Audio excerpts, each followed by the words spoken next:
should be coming up soon, right?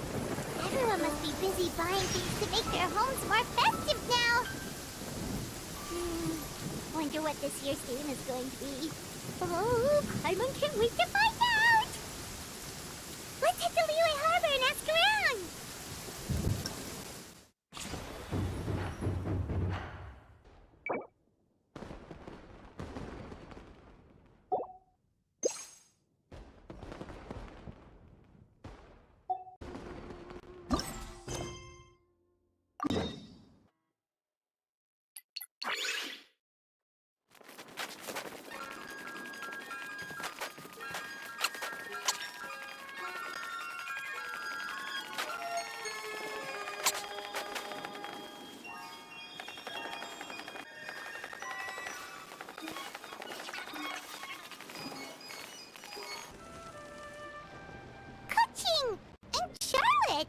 I never thought she'd see you two together. Nice to see you again, Traveler and Paimon. Oh, we're not interrupting anything, are we? Not at all. I wasn't in the middle of an interview or anything. I was just asking Miss Kuching about purchasing a kite. A kite? Are you buying some regional specialties to bring back to Fontaine? Well, yes. And... It seems you haven't heard yet. The theme of this year's Lantern Rite is kites. Oh, so that's why Paimon has seen so many floating in the sky. Liyue Harbor is always changing, so it is only fitting that Lantern Rite should change in turn. The Qixing believes it would benefit Liyue to build on our own cultural foundation by embracing the technologies of other nations. After all, it is said that the stones of another mountain may serve to better polish one's own jade. Yeah, remember my business meeting with Tianquan Ningguang the last time I was in Liyue Harbor? That's what it was about! But all I really did was use my network to introduce Lady Ningguang to some interesting people. I'm not sure that quite counts as fostering cooperation. In the end, we decided to combine Liyue's traditional art of kite making with Fontaine's mechanical vertical lifting device. Mechanical lifting device? Sounds pretty impressive. But don't kites just use the wind to fly? Why would you need to add something? Well, you've actually just answered your own question, Paimon. How high and far a kite can fly depends as much on the weather conditions as on the skill of the person holding the string. But as soon as there's no wind, you can only flail about helplessly like a sweet flower medaka out of water. Experience... Exactly. Liyue is now a nation ruled by humans, after all. It's about time we had the power to make a kite fly, don't you think? Plus, the easier we can make it to enjoy, the more people will want to participate. Right? I also thought it was a novel idea. Plus, it shouldn't cost much to do. With Miss Charlotte's help, everything has gone smoothly. Our new mechanical kites are already available to purchase from a stall in the harbor. We're having trouble keeping up with demand. We also gave quite a bit of thought to the price. We didn't want it to be too much more expensive than a traditional kite. Cool! Turns out you two and Ningguang like playing with toys just as much as Paimon! Toys? They're not exactly toys. You see, Miss Kuching? That does seem to be everyone's first reaction. Although kites are one of our most time-honored cultural relics, outside of their use in certain ceremonies, I suppose they're considered playthings more than anything now. But to me, there's so much more than that. Think for a second about how remarkable it is that a flimsy paper kite attached to a string has the capacity to touch the sky. It is this slight piece of paper that also carries the weight of Liyue's cultural traditions. There's an old poem that goes, "O kite born of paper, flying true and sound, a lone traveler wanders, just waiting to be found." In the past, poets from Liyue used kites to symbolize a feeling of longing, or evoke the peacefulness of idyllic rural scenery. If the people of today can derive enjoyment from this activity, they will not only be more likely to better appreciate the tradition, but also to pass it down to the people of tomorrow. That's the Kuching we know, always thinking 5 steps ahead of anyone else. Well said, Miss Kuching. I've learned quite a bit myself. As long as you're willing to listen, I'm happy to share. I also know quite a lot about the various folk traditions related to kites. For example, whenever a kite blew away, people would say it was the Adepti that summoned the wind to take it away as an offering. That way, you can turn an unfortunate event into an auspicious one. What about something more fun? Do you know anything like that? More fun. Let me think. Oh, I suppose we should first talk about how kites are made. It's another one of our precious forms of traditional craftsmanship. My grandfather told me that, back when he was a boy, children learned the art of kite making step by step from their elders. First, you use the thin strips of bamboo to construct the frame.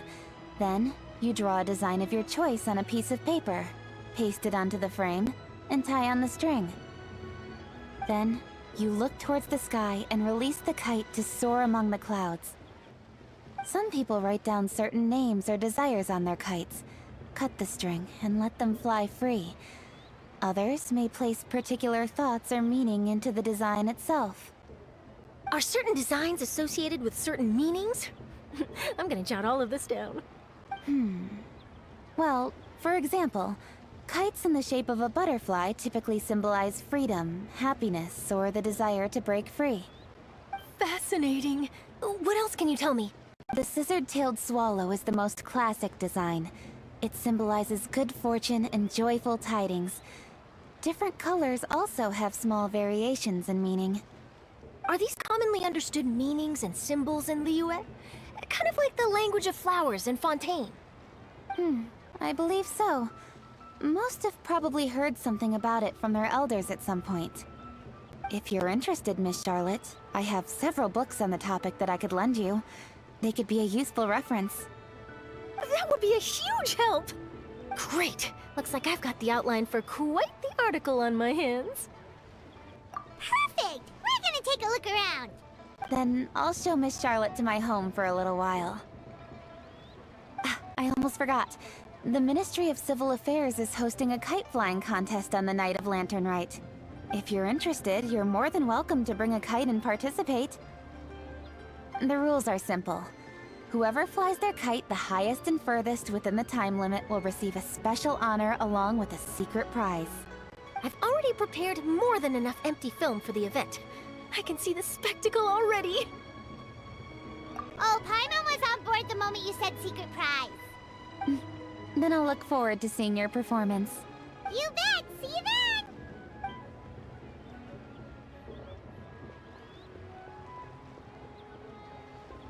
Wait, Traveler? Take a peek to your right. Do you see those two people lurking over there? Is it just Paimon? Or were they staring at us the whole time we were talking to Kuching and Charlotte just now? They seem fishy. Huh. Well, yes, but something's up. Paimon just has a bad feeling. Do you think they could be treasure hoarders? They always seem to be stirring up trouble during Lantern Rite.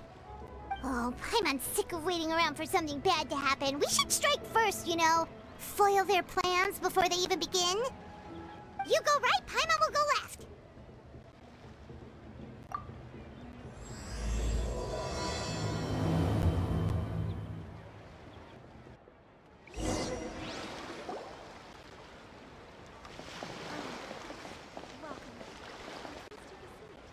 Oh.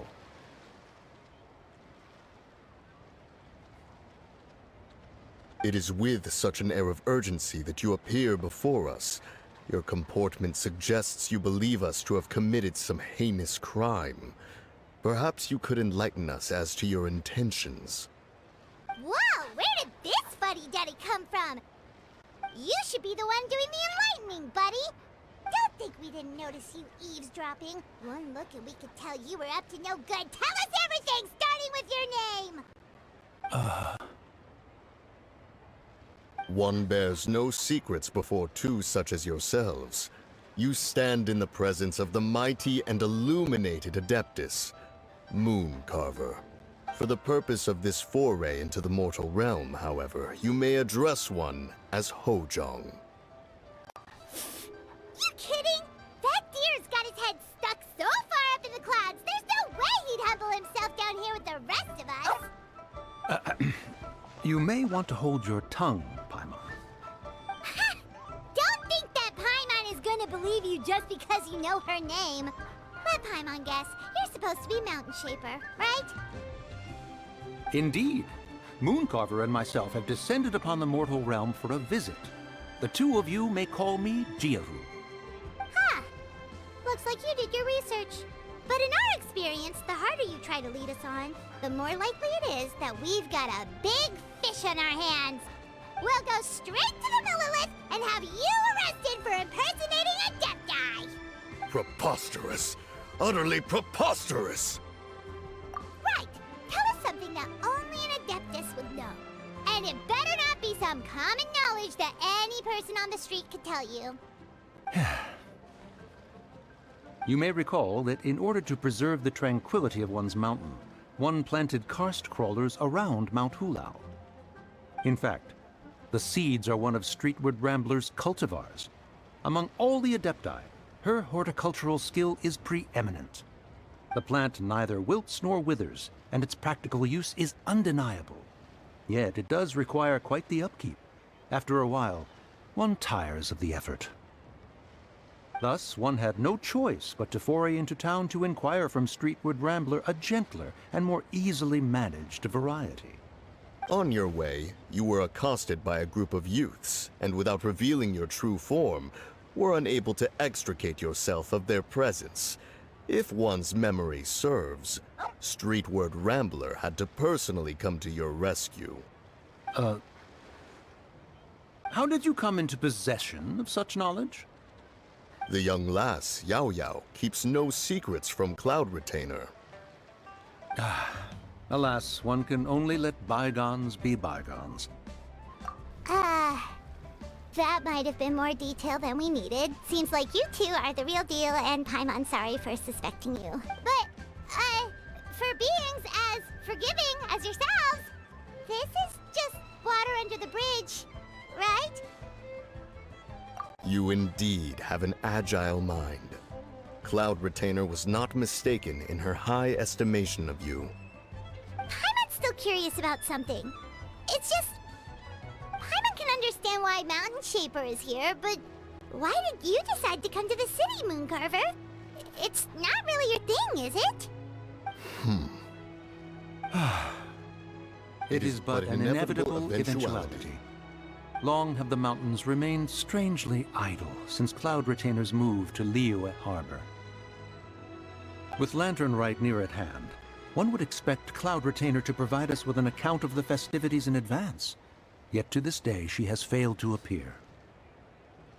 Cloud Retainer is hardly the forgetful sort.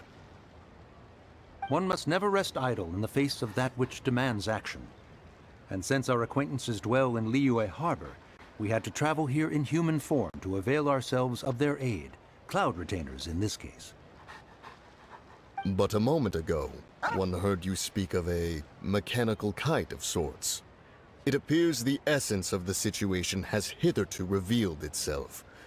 Now it is time for one to retire back to one's abode. So, you're not looking for Cloud Retainer anymore? Perhaps there are aspects of Cloud Retainer's temperament that remain opaque to young Paimon. Given one's understanding, one can only imagine the anger that now consumes her. Cloud Retainer is of a proud and arrogant disposition. She holds the belief that her skill in mechanics surpasses that of all others. One can be quite certain it is hardly with an open mind that she regards the arrival of this new technology. One surmises that she has shut herself away, refused all company, and buried herself in the study of her own creations. To call on her would only invite her rebuke. However, if you do happen to cross paths with her over the next few days, do pass along one's regards. Sure, leave it to us. Have a safe trip back, enjoy the scenery, and happy Lantern Rite! Thank you for your kind words. We shall now depart.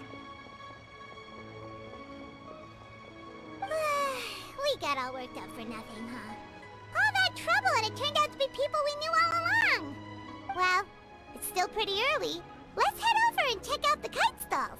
Paimon wants to see what kinds of kites we can buy to use in the competition.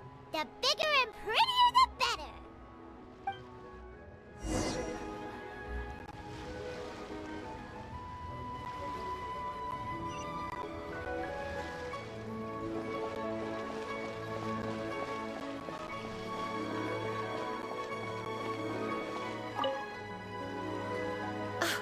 Welcome!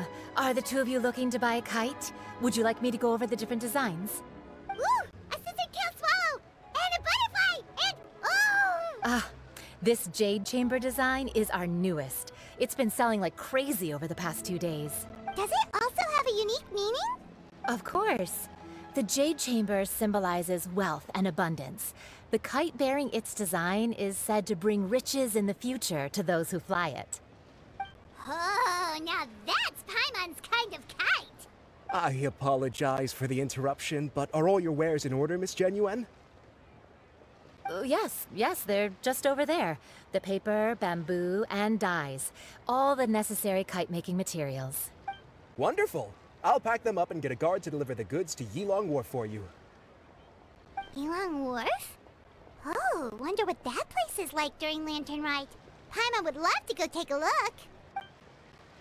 Well, if the two of you are interested in going to Yilong Wharf, then could I trouble you to find Gaming and deliver these goods together? Is Gaming the guard you just mentioned? Yes. The communications office handles shipments and transports around Liyue. He works for the Secure Transport Agency, one of our sub-organizations. The problem is, many of my colleagues have taken leave during Lantern Rite to spend time with their families. So, our available workforce has seen a dramatic decrease recently. If you were willing to help out, then I could get a head start on my next appointment. You do seem really pressed for time. Of course. Hard work deserves ample rewards. Now, at this time of day, Gaming should be somewhere in the vicinity, but just follow the main road until you see the head of a Wushu dance costume. Should be on your right. Be sure to come back if you'd like to buy a kite. I'll even give you a discount.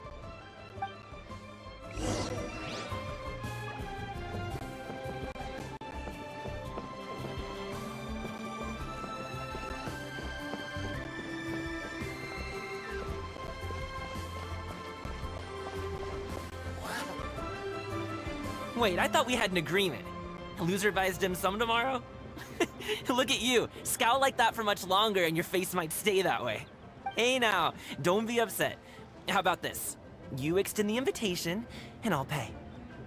No way, Gaming. You're always the one picking up the tab. I'm not trying to be a sore loser. I just didn't expect you to come from behind to win like that. That was nothing. All in a day's work, friend.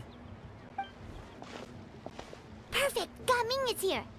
Sorry to interrupt, Gaming. We just spoke to a guy from the communications office who needs you to deliver some goods to Yilong Wharf.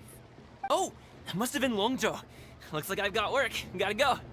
Sure, go do your thing. Let's have a rematch when you get back. I won't let you win so easily next time. Alrighty, you can hand the goods over to me. Must have been heavy hauling them all this way.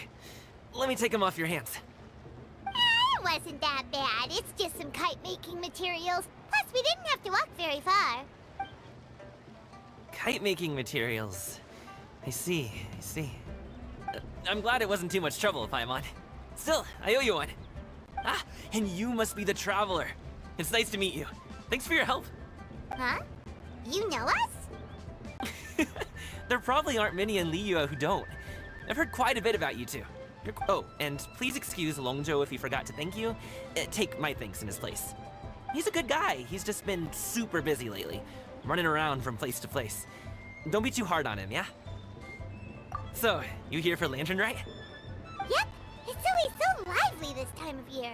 We were actually hoping we could tag along to Yilong Wharf and have a look around. Perfect. We'll go together then. I'm good with directions, so just follow me. Trust me, I know my way around.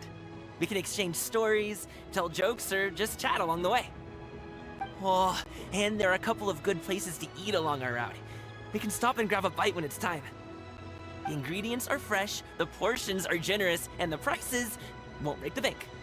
You can order anything, and I promise, you won't be disappointed. Order anything? Hey, did you really have to call Paimon out like that in front of our new friend? Don't worry, I understand. I joke around like that with my friends, too. Do you need to pack anything up before we hit the road? I can wait. Nope, our things are always packed and ready. We're pretty much travel experts at this point. Oh, that's right. Then let's get going. If we run into any trouble, you can count on me to protect you.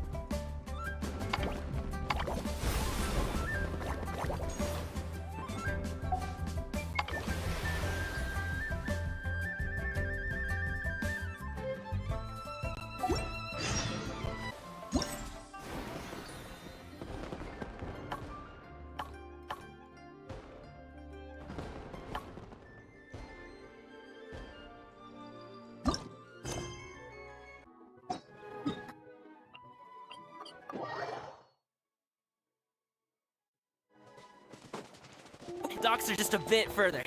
One step at a time. Hang in there.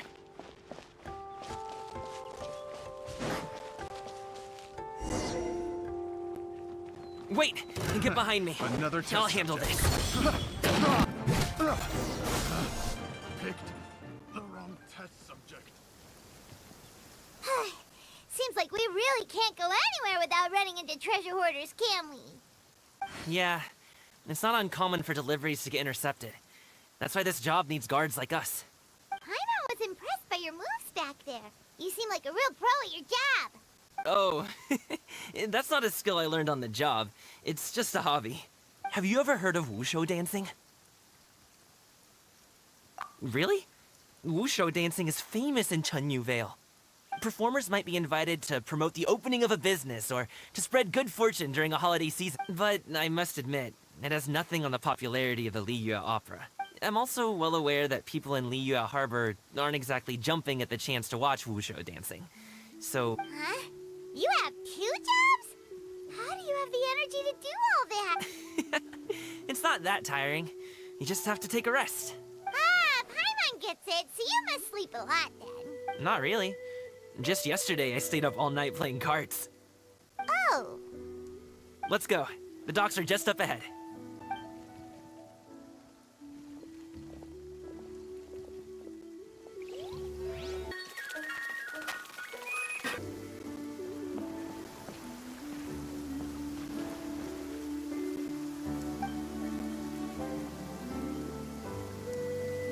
Finally, we can rest. Ooh, Paimon's shoulders are so stiff. Sorry. Did I push the pace a bit too much? I mean, you were the ones who said you were travel experts. Liyue is just too hilly. Floating up and down so much. Where's Paimon out? Aw. Would you like some winter melon cake? I have some on me that I bought from a store. Yes, Paimon will take all you got. You might want to pace yourself there, or you'll be too full to eat a proper meal later. Paimon never gets too full. Just like you apparently never get tired, no matter how far you walk or how many jobs you work. Ah, I see. Then here you go, Paimon. And for you, traveler. Enjoy. And here's some for you too, Uncle Bosu. Don't think I forgot about you, my friend.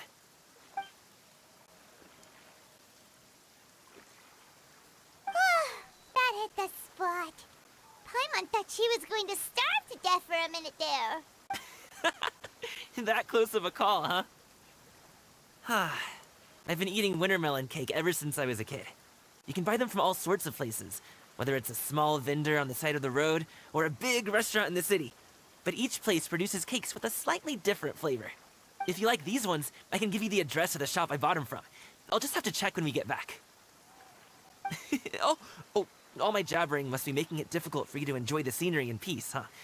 Don't be afraid to tell me to zip it for a little while, okay? Really, I won't be offended. It's okay. Paimon is kind of enjoying listening to your chitter-chatter. Aw, a fed Paimon is a happy Paimon, huh? Hey, Paimon can be in a good mood anytime she wants.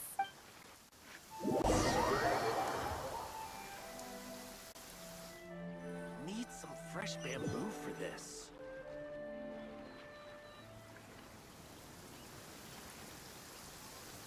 Woohoo! We're here! Don't forget your things, and watch your step as you get off the raft, or you're in for a swim.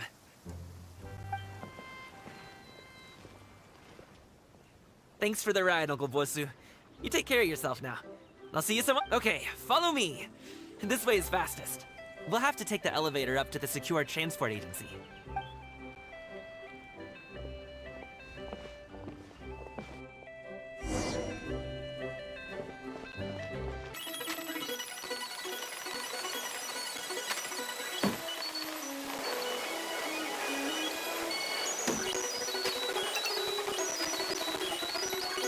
Hey!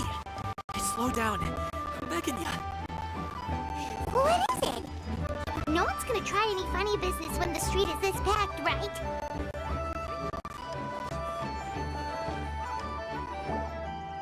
Oh, well...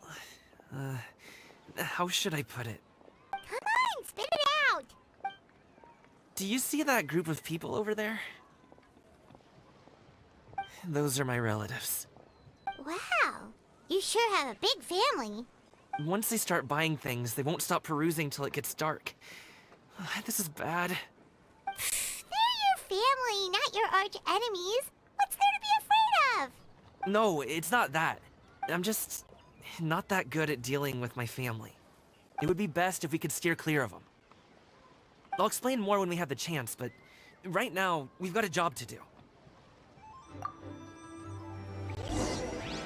The left side looks pretty packed. Let's go straight. Slow and steady wins the race.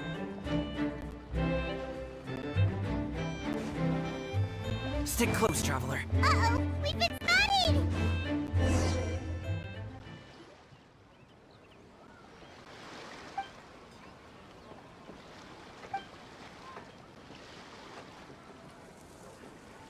Coming! When did you get here? Oh, you've lost even more weight. How long are you planning on staying this time? How's work been? It sounds tough. You should visit home more often. The last time I spoke with your dad, he couldn't stop talking about you.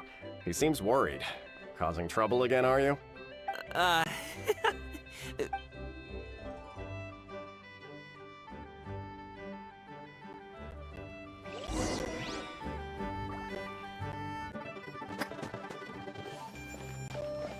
I never knew how awesome it is in Chenyu Vale. That was terrifying! Even Paimon couldn't get a word in. Sorry. They mean well, it's just... I don't want to talk about it. Let's get these things delivered first. It's okay. Whenever you're ready to talk about it, we'll be ready to listen. Hey, Uncle Jirgwe. These are my friends, the Traveler and Paimon. They came to deliver some goods with me. So, I guess I'll go ahead and take these over to Uncle Yongzan then? Yes, thanks for your hard work. I should thank you both for your trouble as well. Please take a seat and rest for a bit. I'll prepare some tea. No need. We'll be off soon anyway. Hey, we're already here, aren't we? No harm in taking a load off for a bit. Plus, I know the Secure Transport Agency has some great Songla tea stashed around here somewhere. I promise you, one sip and you'll be hooked. Anyway, you just sit down and relax, Uncle Jirgwe. Who would I be if I just sat here and let you go through all this trouble? Leave this to me. I have to be up and about to drop these goods off anyway. What's a little extra time on my feet? Oh, you aren't too picky, right, Traveler? I know Paimon prefers things on the sweeter side, so I won't steep the tea too long. And... Aw, you noticed what Paimon likes? How long have you two known Gaming? Oh, not long at all. We just kind of tagged along on his trip to Yulong Wharf. He's just a super welcoming guy. We became friends, you know. That's just how he is. He's the attentive sort, really knows how to look after his own. A while ago, one of our guards had to take off work, said his joints were hurting due to the rain. Gaming personally went all the way to Boo Boo Pharmacy to get some medicine for him from Dr. Baiju, then traveled through the night to deliver it back to him. That young man has such a good head on his shoulders. How can anyone not love him? I mean, there is his dad, but, well, ask anyone else, and... Uncle Yongsan says he doesn't have the personnel to spare for this delivery right now. So what do you think, Uncle Jirgui? Should I go ahead and deliver it instead? Feels like we've troubled you enough already. It's kite-making materials, though. Could be for a kid. I'm sure the sender wants it delivered before Lantern Ring. Oh, by the way, here, have some tea.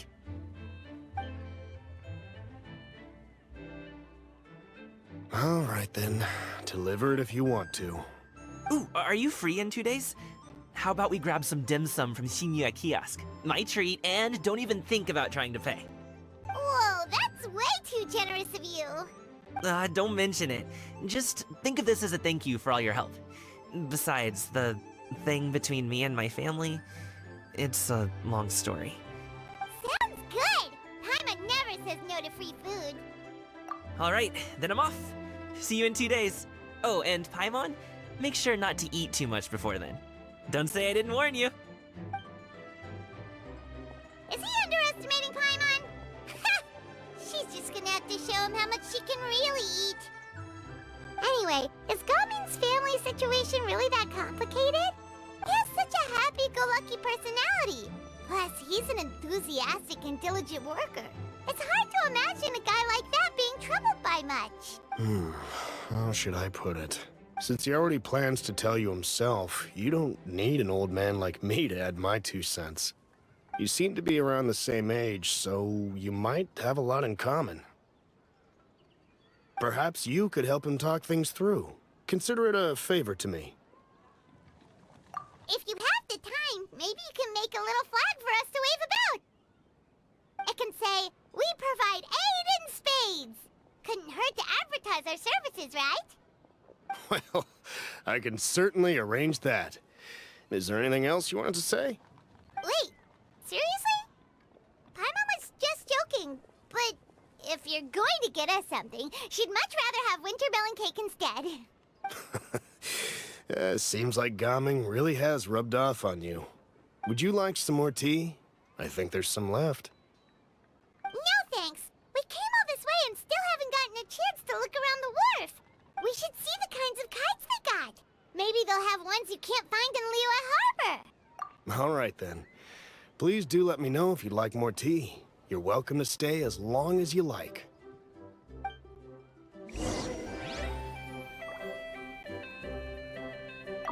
Gaming is a good kid. I just wish he could reconcile with his family. You're around the same age, so he might...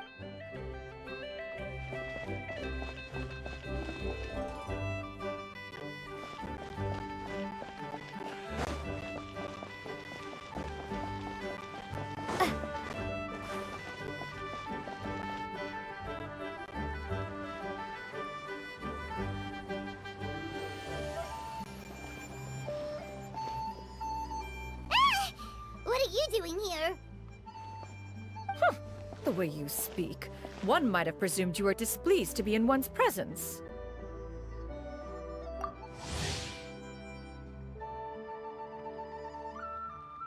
Take note, Paimon. You could learn a thing or two about how to respect your elders. Ugh, starting on the elder stuff already, huh? Shouldn't you be back in your cave tinkering away at some kite-related thingamabob or something? What brings you out here? And what's with that huge box next to you? Ah! Paimon gets it. You're here to do some shopping, aren't you? And what of it? The Qixing's decision to integrate Fontanian technology into said kite-flying competition is of no consequence to oneself. Did you expect one to willfully compete against the whimsical trends of worldly sentiment, or perhaps even fall to petty sulking over such? It's not that we think those things exactly. That's just what Mountain Shaper and Mooncarver told us, or Tia something and Ho... Paimon can't be bothered to remember what their aliases were called. Anyway, they went to Liyue Harbor to look for you. They even asked us to pass along their regards if we ran into you. Oh, huh. Tianyan? It appears time has quite flown since one's arrival in Liyue Harbor.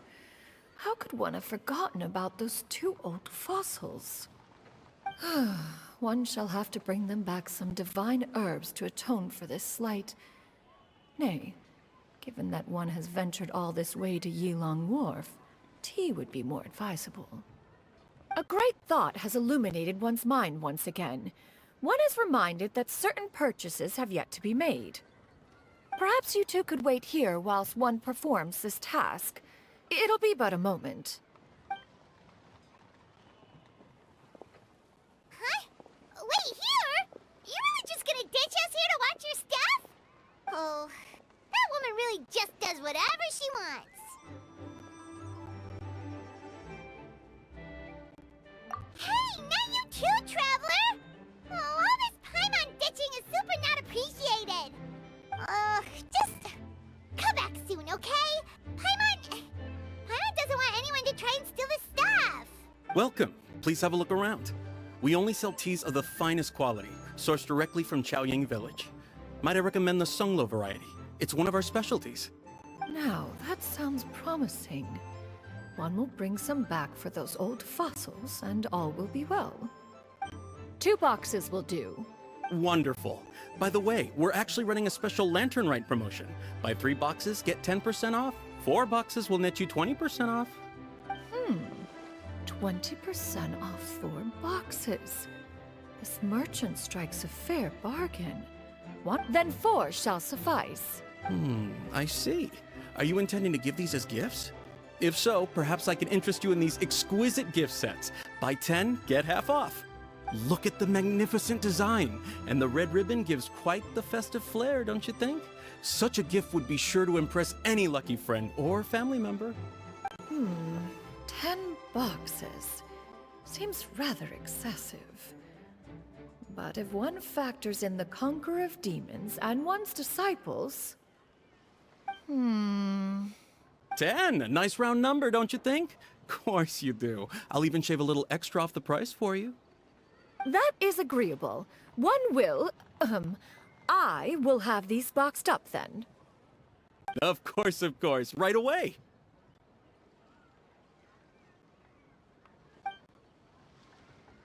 I see you have quite the eye for fine items, mademoiselle.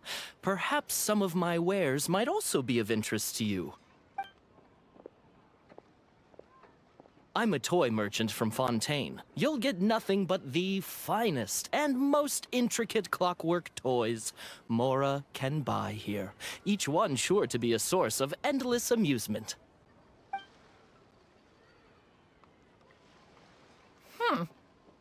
Perhaps you could enlighten me then. When should said amusement be derived? Well, that is, of course, best understood by playing with them yourself. If you could wait just a moment, I can bring one out and give you a demonstration.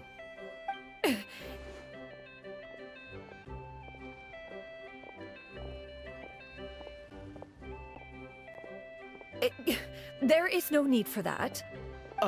Mademoiselle. Give me your newest and finest model, and be sure to package it securely. Ah, of course. Here you go. The instruction manual is... I can do without, thank you. Many watchful eyes surround this place. If one were to be spotted purchasing a mechanical toy such as this, a child's... There is no harm in bringing it back to study in secret.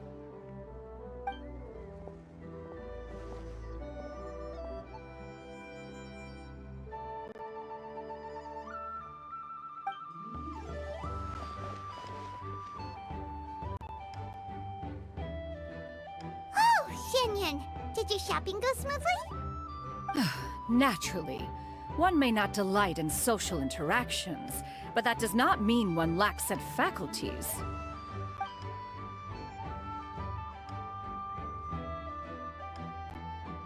And you two?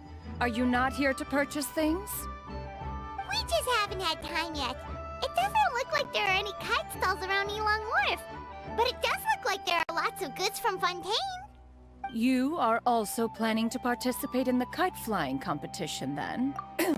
One means to say, you along with all the other youths. One has been entreated to share one's kite-making expertise, and indeed, there was little one could do about such persistent supplication. One moment, one had no choice but to acquiesce to these requests, and thus, one will be organizing a kite-making workshop to provide personal instruction in this art form. Oh, who will be participating then? Shuyu, Shenhe, Ganyu, and Yayo. Wow, that's quite a few people. Also, this is all pretty well, Xinyun, but it's not like you have to make your own kite to participate in the competition. You can just buy one ready-made and call it a day. Ha! You speak of those equipped with the mechanical lifting device, do you not? 'Tis nothing but a crude piece of mortal machinery. The mechanism that one has developed was the fruit of millennia of meticulous study. Let us not speak of the source of the mechanism's power, but rather its structure. It is composed of materials as light as bamboo and as strong as iron. This composition grants it the lightness of weight to ascend into the sky and the durability to follow the wind for many a mile. Never mind.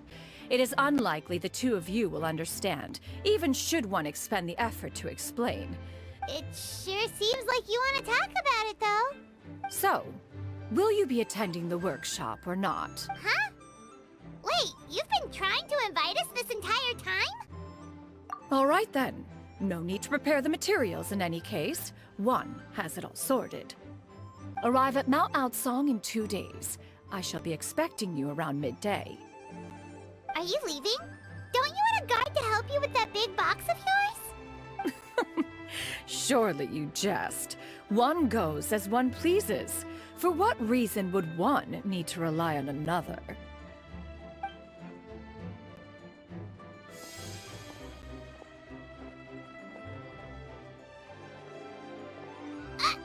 It can float? What kind of invention is that? One calls it the floating toting device. Huh. She seems pretty proud of that one. Look at her walk down the street. She seems so confident, but everyone around her is looking at her all funny. Paimon wonders... never mind. But anyway, that box of hers seems to be full of those mechanical lifty thingamabobs. Not that Paimon was peeking or anything. She just, got a bit unsteady for a second and accidentally brushed the embroidery on top. And wouldn't you know it, all the stuff inside almost came bursting out. Paimon even went out of her way to keep it all together. All Paimon say is that Shenyun sure does try hard to save face. What did she call it again? A crude piece of mortal machinery? Paimon bets she just can't wait to take it apart and see how it's made. Totally. We should probably act like we didn't see anything, though. You know, in consideration of her feelings and all. After all, that is the propriety with which one should comport oneself. When...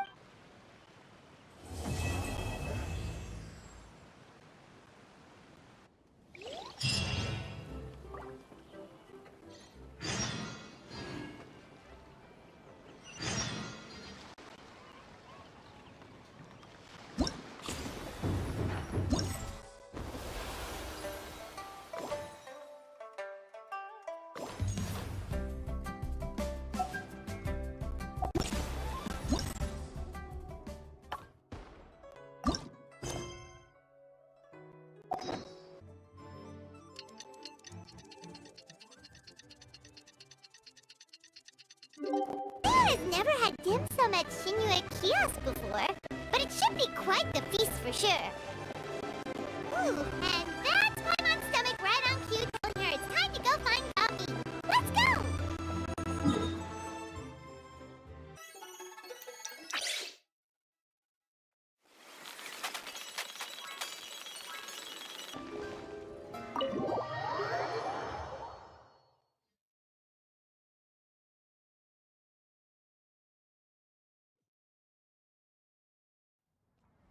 you're here early. I just ordered. The food should be out in a second. Sit down, sit down. Let's all take a seat. Here, hand me your cups. Oh, thank you. Wait, you weren't supposed to drink that, Paimon. That was for you to rinse your utensils. That's a thing?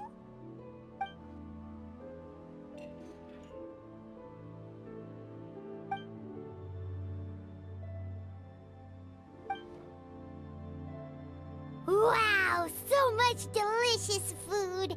Do you really eat all this just for breakfast? That's just how we do it where I'm from. Most of the time, though, I don't eat lunch after dim sum. Oh, that's good to hear. Paimon doesn't need to worry about holding back then. Eat! If it's not enough, we can always order more. Oh, and there's tong soy coming as well. I don't usually have that in the morning, but, well, since everyone's here, I just had to order it. What about you, traveler? Is the food to your liking? Want some more seafood congee? Let me refill your bowl. Paimon's gonna take you up on that. Fill it up nice and full and make sure she gets a few extra shrimp. Thanks!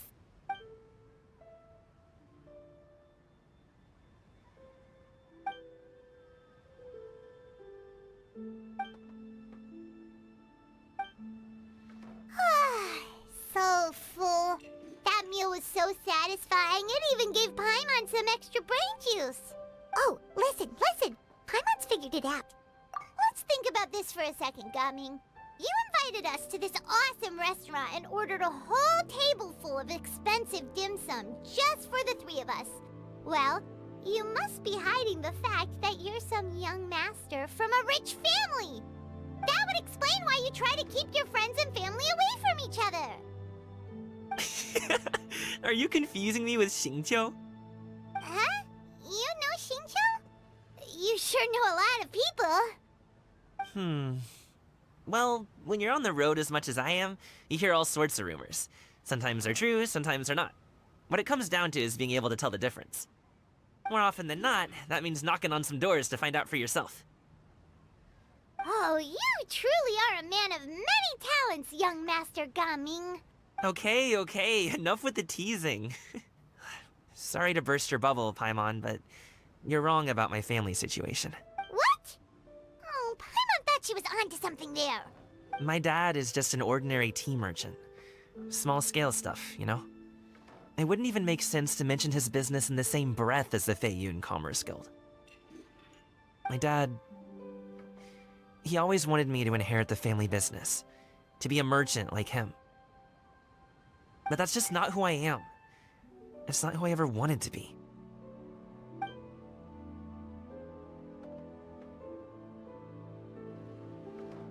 Have you ever talked to him about it? You know, about your interests and aspirations and stuff.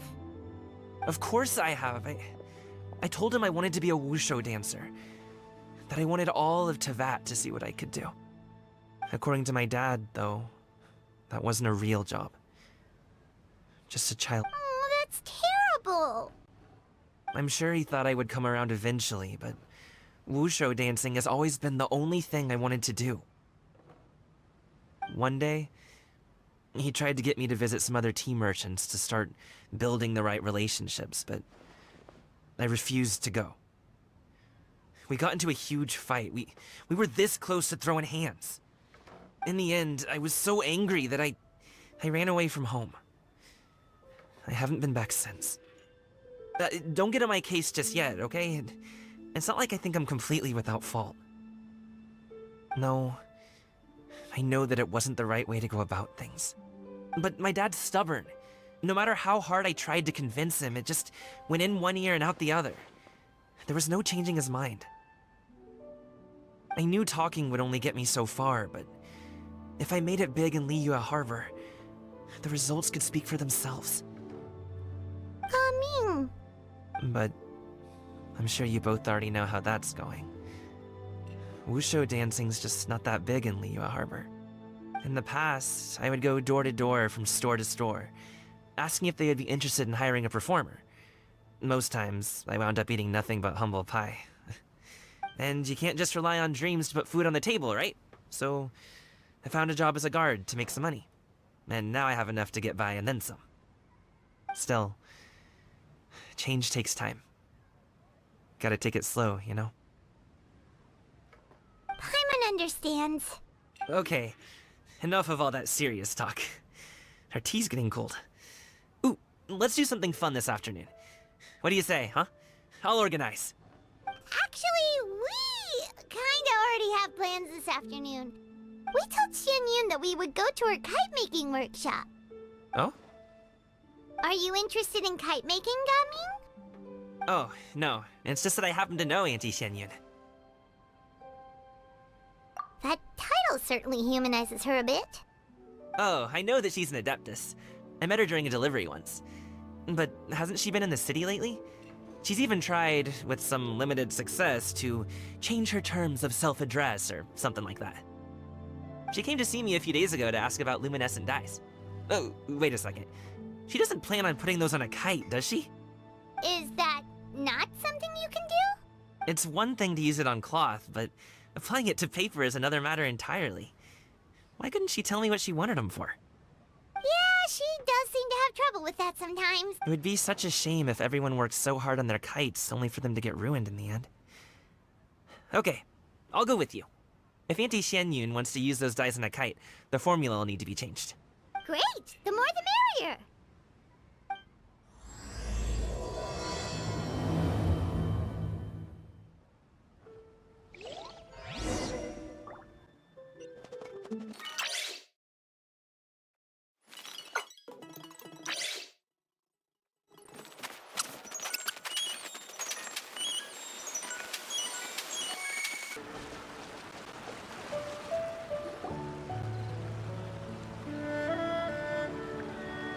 Ganyu!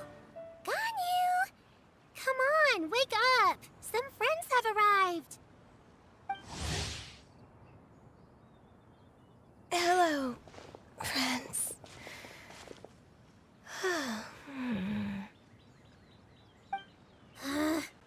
Ganyu! Oh, I have some mint oil. Perhaps we should try that. A guest at Wanmin Restaurant recommended it to me. I've tried it. Its stimulative effects are much stronger than what can be achieved from chewing on mint leaves alone.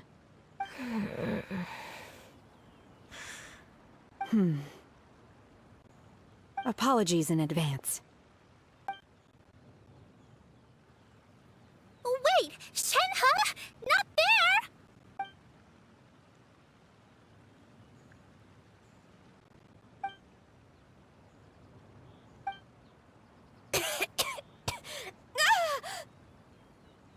See? It worked. She's awake. Are you okay, Ganyu? Do you need some water? Or maybe something to eat? I'm fine. I just feel chilly all over. Huh. Was it that effective? Chilly, huh? Master always says a cool head leads to a calm heart. So, does this mean that heat's what we need to help you, Ganyu? Paimon doesn't think that's what the expression means exactly. I feel a bit better now. Was I asleep? Must have been around the time I usually take my midday nap. Did you not sleep last night? That does seem to happen to you often. Perhaps you should come work at Wanmin Restaurant with me. We get off at 10 on the dot every night without fail. I could never. I'm sorry. I seem to have missed your name. You are... Me? My name is Gaming. I work as a guard for the Secure Transport Agency. Gaming. The name sounds familiar.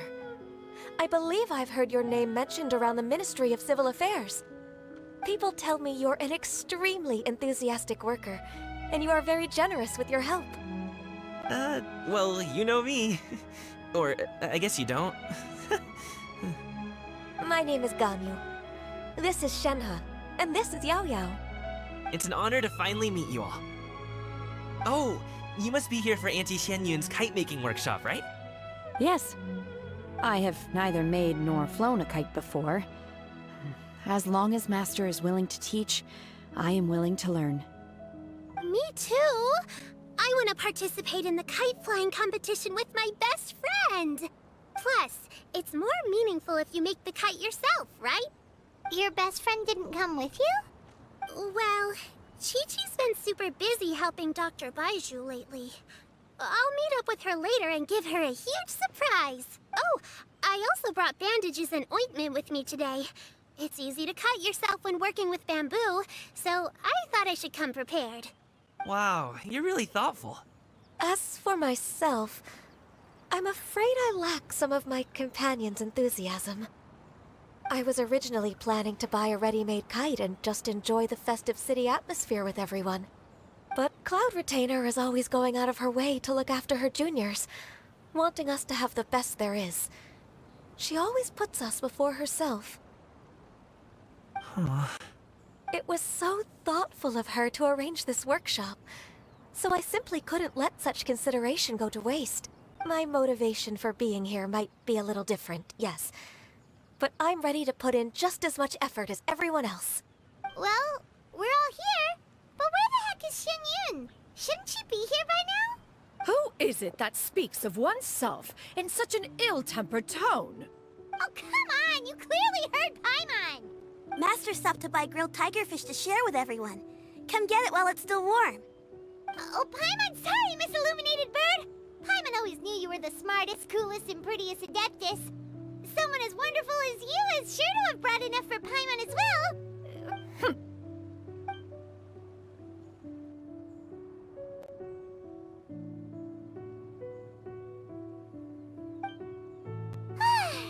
So delicious.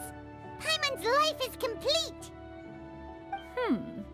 It appears that we've ended up with quite a few participants indeed. Go ahead and... The materials are over here. The regular dyes and luminescent ones have been clearly marked. Use them as you see fit. As for how to make the kite, one assumes you all made sure to listen to the instructions one provided while we were eating. Yes? Are there any questions? Paimon may have focused a little too hard on the eating and less on the listening. Paimon knew she could count on you, Traveler. One will wait under this tree and avail oneself of the cool air while one digests. Do not hesitate to seek one's company if you have any trouble, questions, or simply want to chat. We're not in any hurry to get started. Why don't we go see what the others are up to?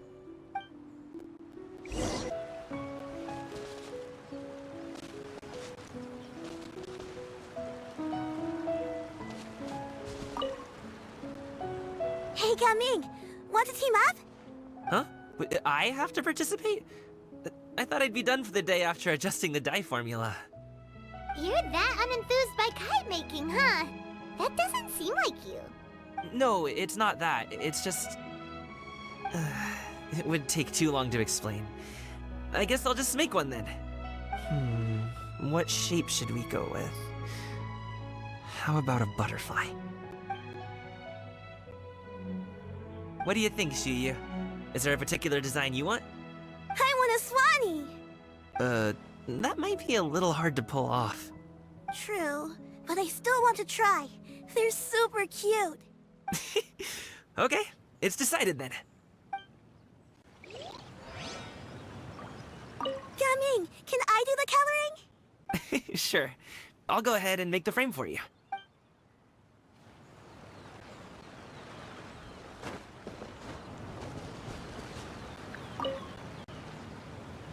Auntie Cloud Retainer, look!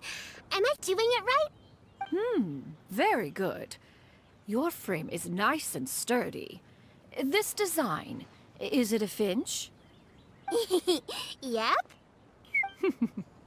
One is looking forward to seeing your finished product. What color are you going to make it, Yao Yao? I haven't decided yet. If I make it blue, it'll be more like my friends. But if I make it gold, it'll be more like me. If you are asking for one's own opinion, one would advise choosing gold. When giving a gift, the key consideration is the recipient's feelings, is it not? One imagines your friend would much prefer a kite that reminds them of you. Oh, hey, I never told you the kite was for Chi-Chi. How did you know? With age comes wisdom, child. One simply has a way of knowing things. Oh, cool! Thanks, Auntie Cloud Retainer. I'm gonna start painting it gold right now. Good. One will watch. You two seem strangely unoccupied. One was under the impression that one was supposed to be doing the relaxing. Is your kite finished? Oh, we actually haven't started yet, but we're going to start, right now.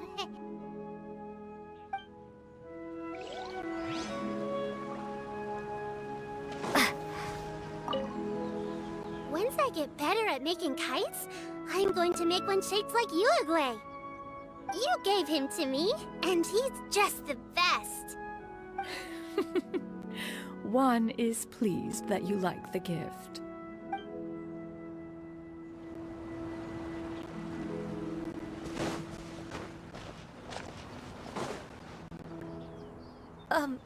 Shenhe, it would be great if you could refrain from putting things on my horns from now on.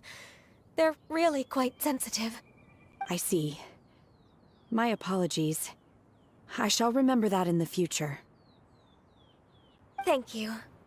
No harm done. Good.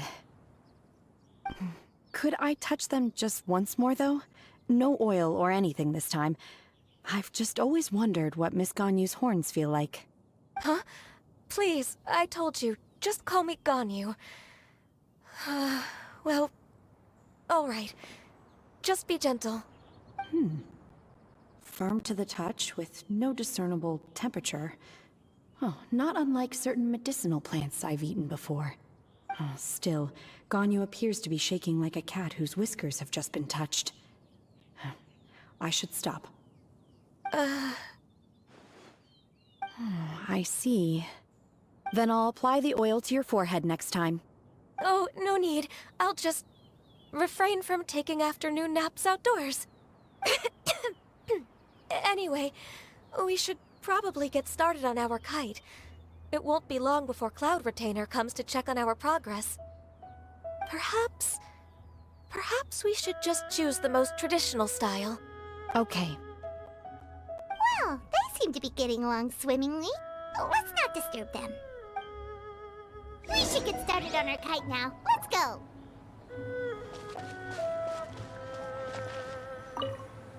The scissor-tailed swallow sure takes a lot of curved bamboo rods to build. Ugh. It broke.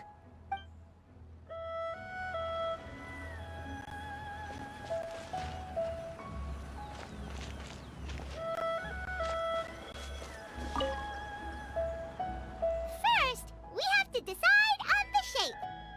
Hey, what are you laughing at? Oh, that's not a completely crazy idea. If nothing else, a Paimon-shaped kite could at least make sure you never get lost on your travels and always find the tastiest food and funnest things to do wherever you go. Maybe we're not exercising enough artistic license. Ooh, we should exaggerate this a bit. How about this? The word Paimon means the guardian angel of travelers.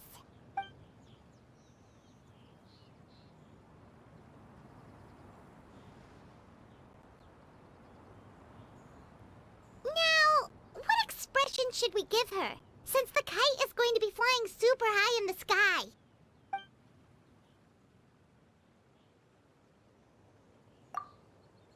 Ooh, like this? Ooh!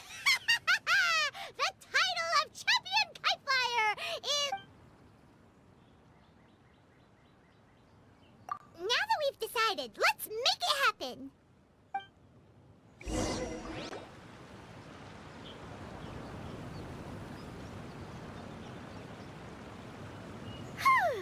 It's done! Paimon has to say, Kite Paimon might even rival real Paimon in terms of cuteness. Now we just have to attach the string, right? All right, gather around, everyone. Oh, Shenyun's calling us!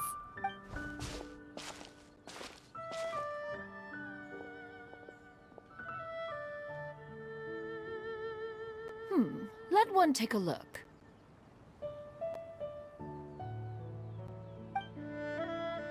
Wow!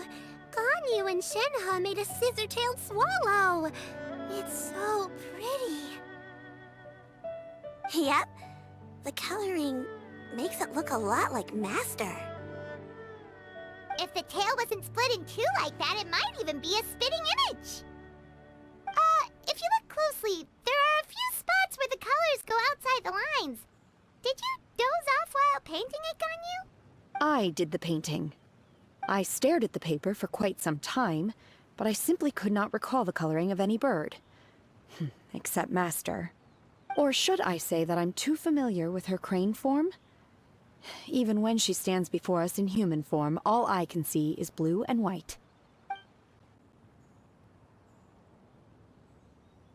Oh, well, now that you mention it, Paimon can see it too. Exactly. So I simply closed my eyes and painted from memory. No way. You can paint with your eyes closed? Wow, the disciples of Adepti really are something. You are most filial, Shenhe. One is flattered by the likeness. The Swanee that Gaming and Shuyu made looks very majestic. I'm sure it'll look even more impressive as it soars through the sky. The eyes and ears glow in the dark, so you're sure to see it at night. Your golden finch is cute too, Yao Yao. It's all thanks to Auntie Cloud Retainer's guidance. What about your kite, Traveler? Ta-da! Here it is!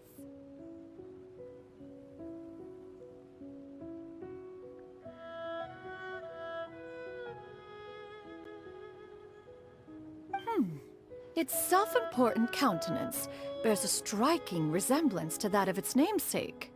It makes her look like she's already won the competition. Well, that's gonna happen one way or another. Is that the Jade Chamber? Oh?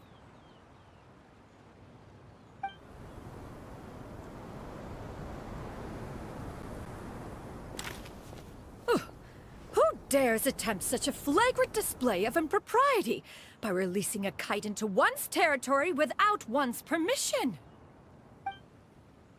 Oh, and to do so by making use of this crude piece of mortal machinery. One simply must know who it is that possesses such impertinence. Continue attaching the strings, everyone. One will be but a moment. Cloud Retainer? Traveler, Paimon, could I trouble you to go after Cloud Retainer? Master's going to be okay, right? I'm more worried about the person who released the kite. There's wind up ahead! Looks like we can glide over!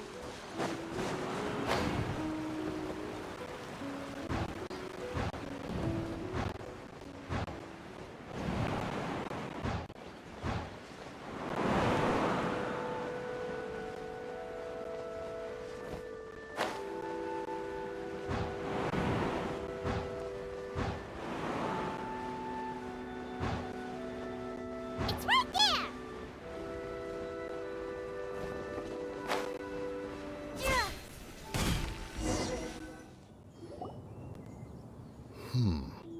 This Fontanian device of mechanical motion is quite curious indeed.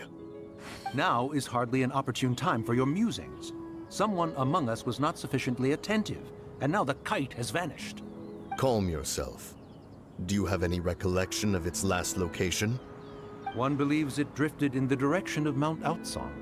Perhaps it is mere happenstance, but one feels a certain sense of dread at the thought. Your concern is misplaced, surely. Cloud Retainer is either in the city looking after her disciples, or secluded in her abode attending to her research. On the subject of said kite, however, one simply must remark on the genius of its windless lift technology. One cannot help but surmise that its ingenuity rivals that of Cloud Retainer's creations. Still thy tongue. If Cloud Retainer were to hear you profess such a thing, we can both say farewell to any further use of the Supreme Cuisine Machine. One presumes that this kite belongs to you. Huh? Regard the situation with which we are now confronted. This is all your fault. One's fault? One seems to recall that releasing the kite was no solitary endeavor. Say something, Mountain Shaper. Surely you can think of something to appease her. Further explanation shall only fan the flames of her wrath. It would be better to stay silent and retire at the earliest opportunity. We can hardly avoid her forever. That may suffice during Lantern Rite. But what about the Moon Chase Festival? Sooner or later, she will discover our true identity. Hello? Go retrieve the kite. Absolutely not. You retrieve it. That is not our kite. Oh, so an adeptus such as oneself is mistaken then? Ah, you're an adeptus? Please forgive us for any impropriety. I truly possess no inkling of who could have released a kite into your esteemed domain. Pray, who could be responsible for such wanton behavior? Verily, verily, we were but delighting in the surrounding scenery. This locale is home to such exquisite... mint! Well, and if that's all, then we'll just be on our way. We finally caught up. You sure do fly fast in your illuminated bird form, Tinyan. Mooncarver? Mountain Shaper? What are you doing here? You? Okay, now, Paimon's getting a weird vibe. Did she say something wrong? It is of no consequence. Long has one seen through their disguises. One was simply curious as to how long they would keep up the act. Then you are not angry? How could one feel anger at the sight of two old friends enjoying themselves? One is also well aware of how enticing these city novelties can be. We were simply consumed by a fit of festive spirit. Seldom do we get the opportunity to partake in the delights of the times. However, we are far from being as adept as you in matters that require a deftness of hand. No worthy kite could be born of our own making. Thus, we could only take the convenient route, so to speak. Your prowess in mechanics is unparalleled, Cloud Retainer. You wield the wind and waves themselves. Your singular talent stands unmatched across the land. Of this, we are well aware. One has guests to attend to.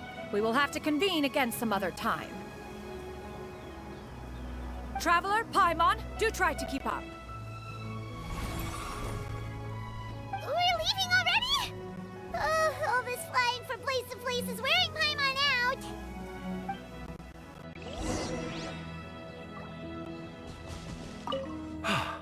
It seems that one's concern was misplaced after all. Then, should we continue flying the kite? A splendid suggestion, but it would be advisable to change locations. Perhaps your mountain would suffice? It is more than spacious enough. A fine idea. A fine idea indeed.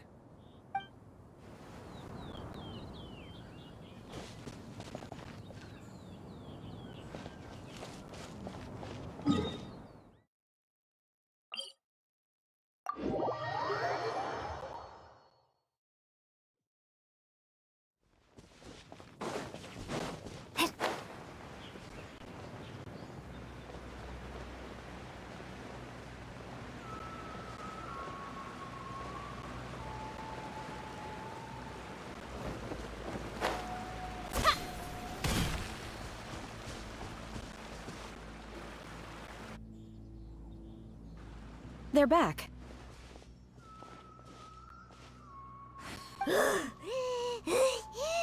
Paimon's pooped. Hi. Why are there only two of you left? After you left, Yao Yao and Shu Yu tired themselves out playing with their kites. Gao Ming offered to escort them home. Before he left, he said something that I don't quite understand. Oh? What? He said, a kite is always tied down no matter how far it flies or how high it soars. Its tether prevents it from ever truly flying free. He looked quite dejected as he said this. Now that you mention it, Gaming did seem to have a rather strange attitude towards kites.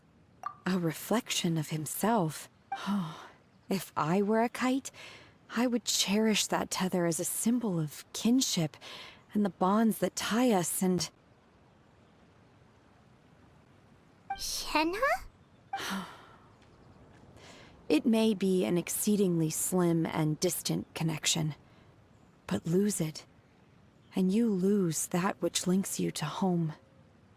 If Gaming truly sees a kite as a reflection of himself, then I fear I understand his words even less. Well, people often have different points of view depending on their mindset and experiences, right? It's actually quite normal. Just like some people can eat spicy food, but others won't go anywhere near it? Exactly. That's why tolerance and understanding are as important as they are. Tolerance and understanding? What brought about this conversation? Did one miss something? We were just chatting. You don't have to butt in on every little thing, you know. Where were you anyway? One was merely doing a bit of cooking. Night fast approaches. If you are otherwise unoccupied, one would entreat you to stay and eat before you depart. Oh, it's been so long since I've had the chance to enjoy your cooking, Cloud Retainer. Worry not. One has prepared a variety of meat and vegetable dishes. One is more than familiar with everyone's culinary proclivities. Hey! Paimon's hungry too! It's not like the dim sum and grilled fish could keep her full the whole day, you know? Shenhe, Ganyu, come with me. Whoa, what's with all the secrecy? You're not trying to play favorites, are you? If you're ready to serve the food, we can help too.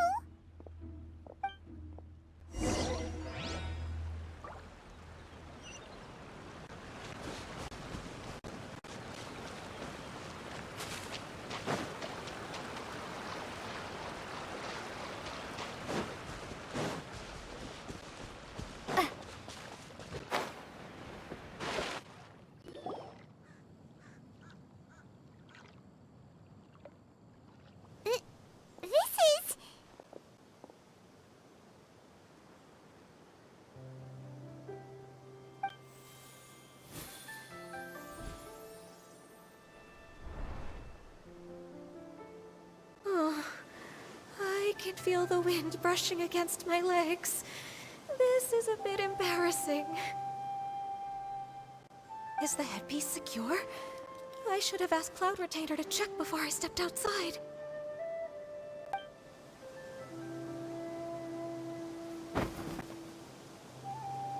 How do we look?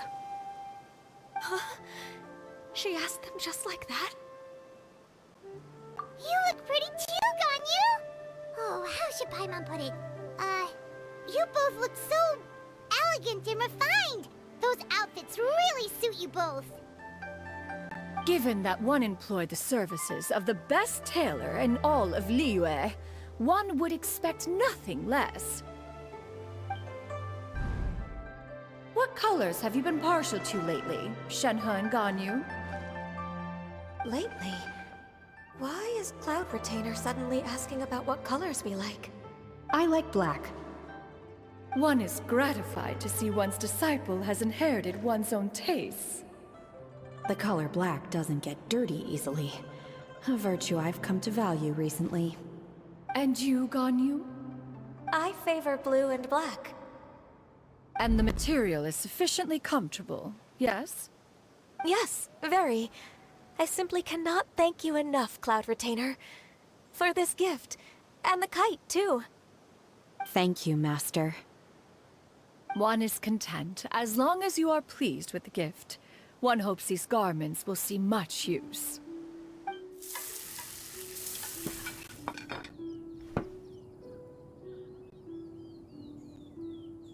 Seems like your supreme cuisine machine is just getting better and better, Xianyun! This golden crab's particularly good. The shell's deliciously crunchy, and the meat inside is so succulent and sweet! Paimon can't stop eating. It's a good thing Gaming isn't here, or Paimon would have to duel him for the food. You know, with chopsticks. He traveled all this way on account of the kite-making workshop, and he spent the whole afternoon looking after Shuyu. One was hoping to treat him to a meal. Oh well. One will just have to extend one's thanks in person. It's rare for someone to make such a good impression on you, Cloud Retainer. One has high standards. He appears to be a young man of much merit, and one is not the type who would see such potential squandered. It appears that he wishes to break free from the kite string that tethers him. Kite string? Huh, what strange metaphors you speak in, Shenhe. Ever since you returned from one mean restaurant, your turns of phrase render one at quite the loss. Where do we even begin? Oh, do you know about the conflict between Gaming and his dad, Xinyan? One has only heard that the two are not on good terms. He ran away from home and hasn't been back since. Oh? Ran away, you say? One believes we would all benefit from a more thorough retelling. Start from the beginning. Oh, okay. Paimon just hopes he won't mind. What? This shall not do. Lantern Rite fast approaches. We must make haste. As one was contacting various tailors around Liyue, one could not help but be reminded of Menogias. He possessed a singular talent for clothing design. He had an exquisite eye, not just for fabric selection and color pairing, but also for what accessories could best accentuate a garment's overall styling. At a gathering of Adepti, Bonanis once complained in secret to some of the ladies in attendance that the skirt Menogias made for her was too long and impractical, lamenting that it would only hinder her in battle. However, when one asked Menogias his opinion, he remarked that the train of the skirt would serve to enhance her adeptal countenance by exemplifying a certain elegance. Menogias was that type of person. When it came to topics relating to garments and accessories, not even Rex Lapis could best his stubbornness. And later... one seems to have strayed off topic. One means to say that Lantern Rite should be a day of reunion. It is a time to address problems before they turn into regrets. Fate is fickle. The cruel reality of this world is that suffering and misfortune can befall any of us without design or reason. If there is a chance for young people to remain insulated from this reality, one should do one's utmost to make it so. That's nice and all, but... Do you have any ideas, Cloud Retainer? Perhaps adeptal arts could be of use. No. Mechanics, perhaps. One fails to see its use in a situation such as this. Is there anything I can do to help? Combining our efforts is a fine idea indeed. Aha! One has an idea. How about this? Does that make sense to everyone? Yep. Oh, Paimon really hopes this works. One's designs never fail. Now then, I counsel rest for all, and to make the necessary preparations. One shall see you in 2 days.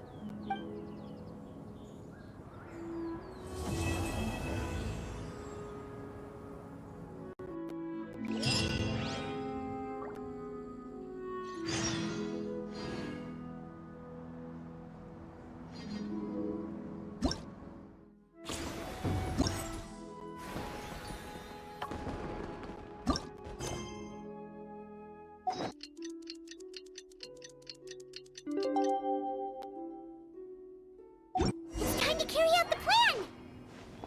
Let's go find Gaming. Hope everything goes well.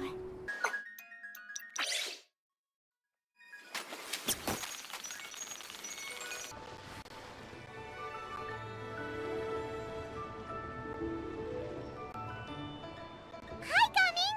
Paimon sees you've certainly gotten an early start this morning. Playing him some again? Hey, when you put it like that, it makes it sound like I'm always the one losing. Ah, perfect, you're all here. There's an important commission I need your help with. All right, I've got the time. Where are the goods? Well, it's not just goods this time. I need you to escort a tea merchant and their wares from Chaoying Village to Liyue Harbor. A very important client has requested to meet with him. Sure. What's this merchant's address? Here.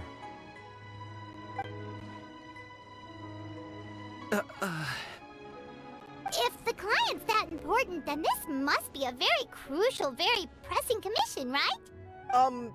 Of course, the sooner you complete it, the better. I would advise you to depart as soon as possible. All right, don't work too hard now, Longzhou. We'll set off then.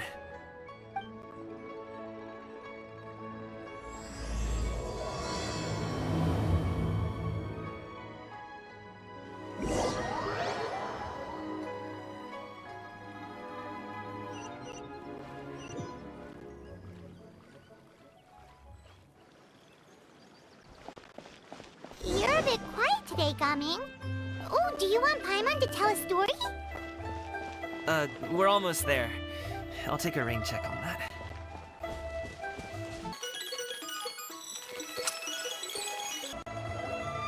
Hello, you must be the tea merchant heading to Liyue Harbor. We're here to escort you.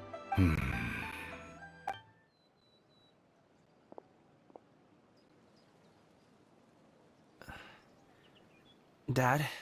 Oh, so you're Gaming's father. It's nice to meet you. Just leave this delivery to him. Trust Paimon, he's got this in the bag. Gaming is super good at what he does.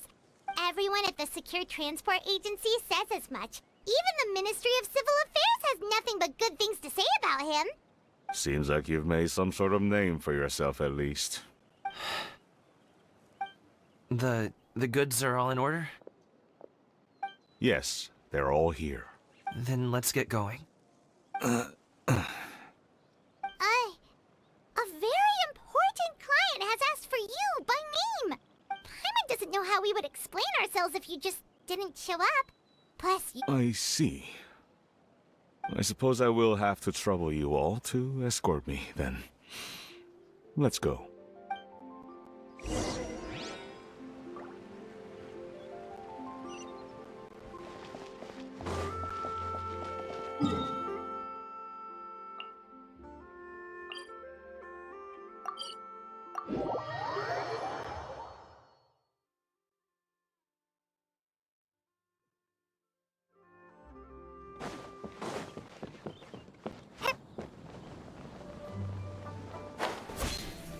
We've been walking for so long. Is anyone tired? How about we stop and rest for a bit? I'm fine. Gaming, don't you usually have some delicious snacks on you? Come on, bring them out so we can share them. I'm fine. Thank you. But the winter melon cake...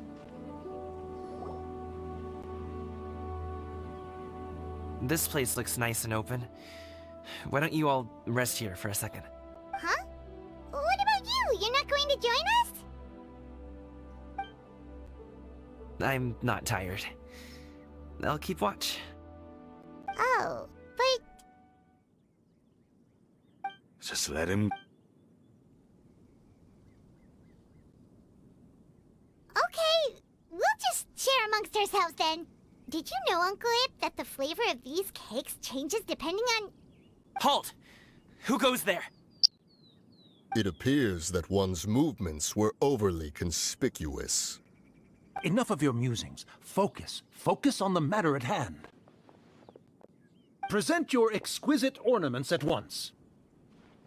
Indeed. Bring them forth readily and without protest. Ah! What do we do? It seems as if these two are acting alone. It won't be difficult to subdue them, but they might have something else waiting in store for Dad. The best way to keep him safe is... Leave this to me. I'll handle them. Traveler, Paimon, take my dad and the goods away from here. No, Gaming. It's too dangerous. This is what I do.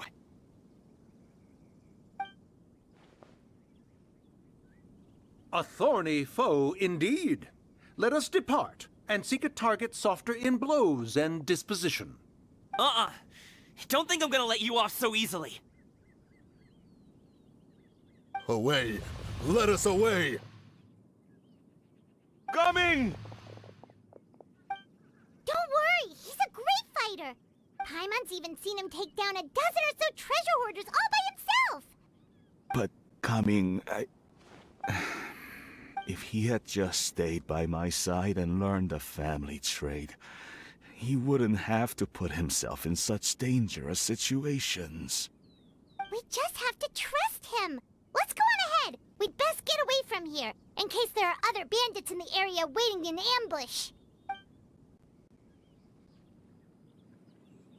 All is going to plan.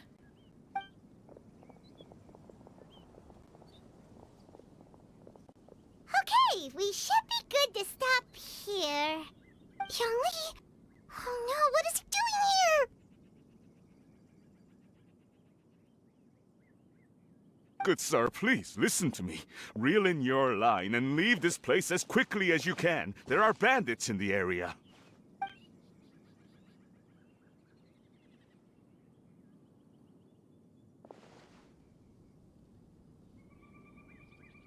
Bandits? Acting in broad daylight? Oh. Ah, I see. It appears many people are catching a chill as of late. If your throat is bothering you, Paimon, perhaps some tea and rest are in order. Nope, no need. Paimon's fine. She just, had some cake stuck in her throat.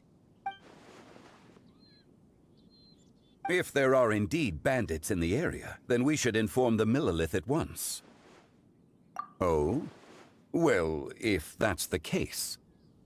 Such matters are best left to those with the necessary expertise, wouldn't you agree? I suppose you're right. If ordinary people like us got involved, we would only cause more trouble. Since we find ourselves otherwise unoccupied in this beautiful area, why don't we find a quiet place to relax while we wait for good news? That would be lovely.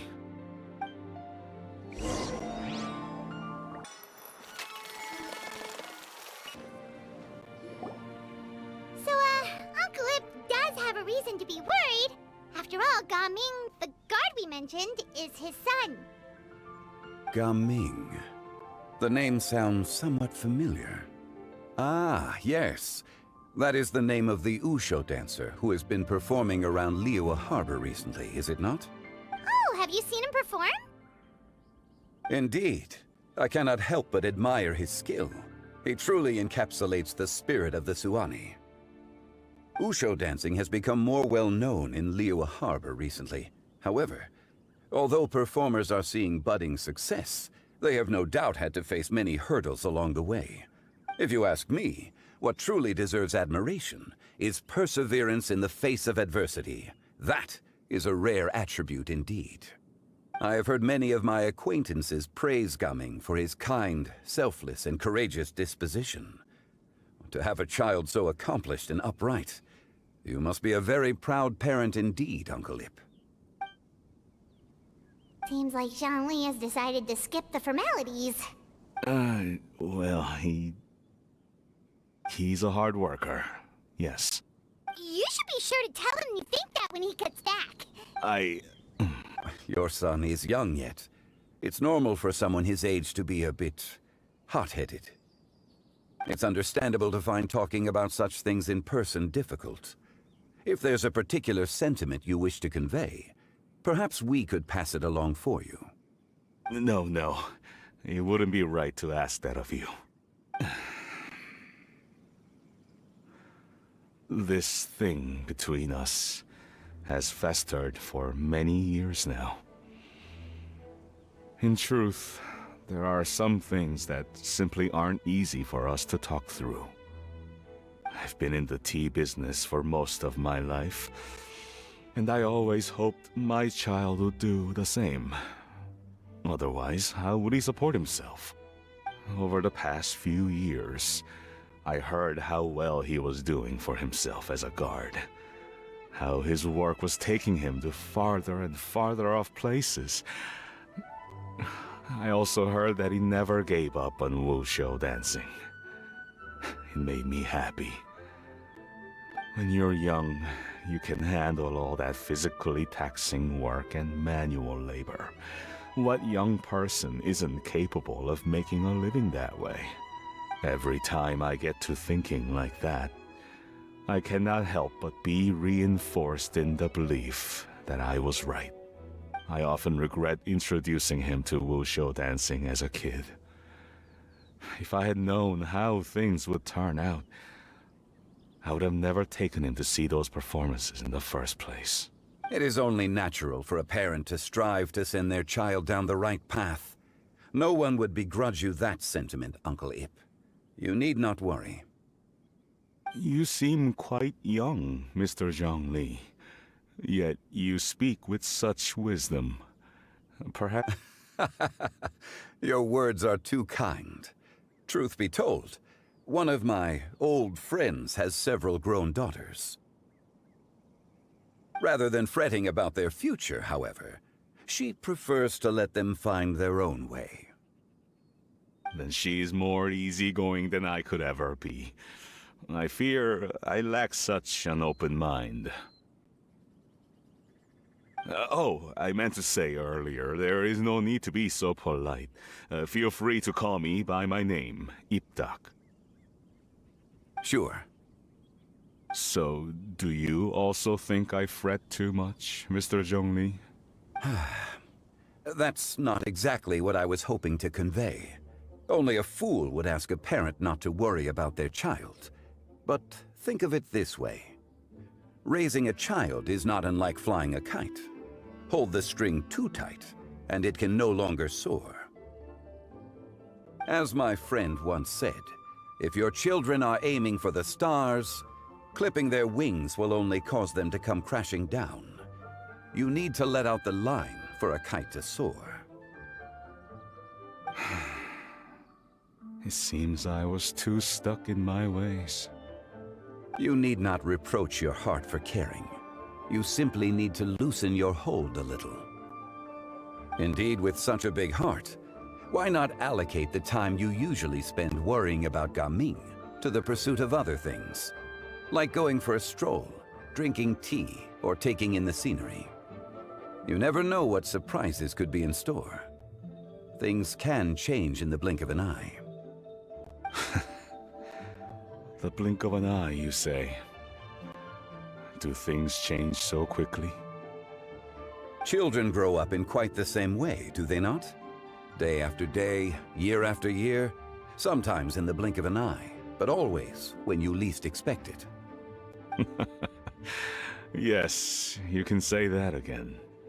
1 second Gaming was a kid, the next thing I knew, he was ready to fly the nest. Zhongli certainly has a way with words.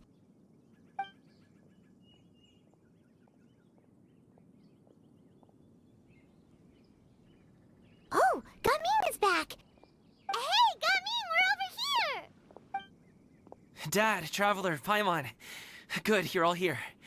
Oh, and Mr. Zhongli from the Wangsheng Funeral Parlor? You're here too? A fated meeting indeed. We were just enjoying some pleasant conversation.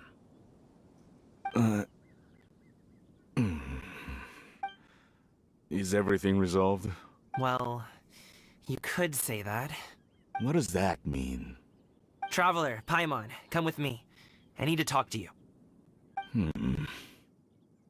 Huh? Oh, okay. I'll come right out and say it. Those two bandits, you sent them, didn't you? So, that's how we're starting off? Can't look me in the eye, huh? Guess I'm right then.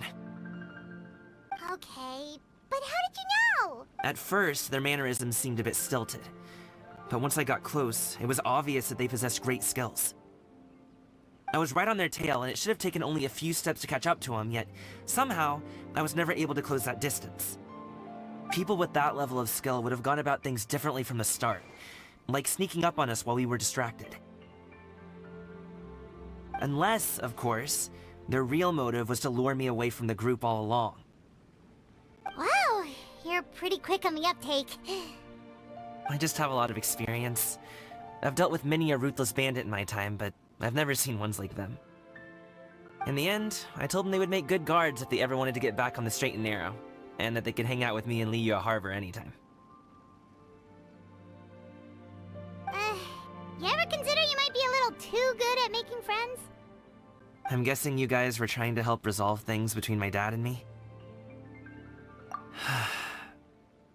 I appreciate it, I really do. But this conflict between us has been going on for a long time. Even if those two were real bandits, and I was able to subdue them and show him what I was capable of, it wouldn't change anything. You've seen the way he talks to me.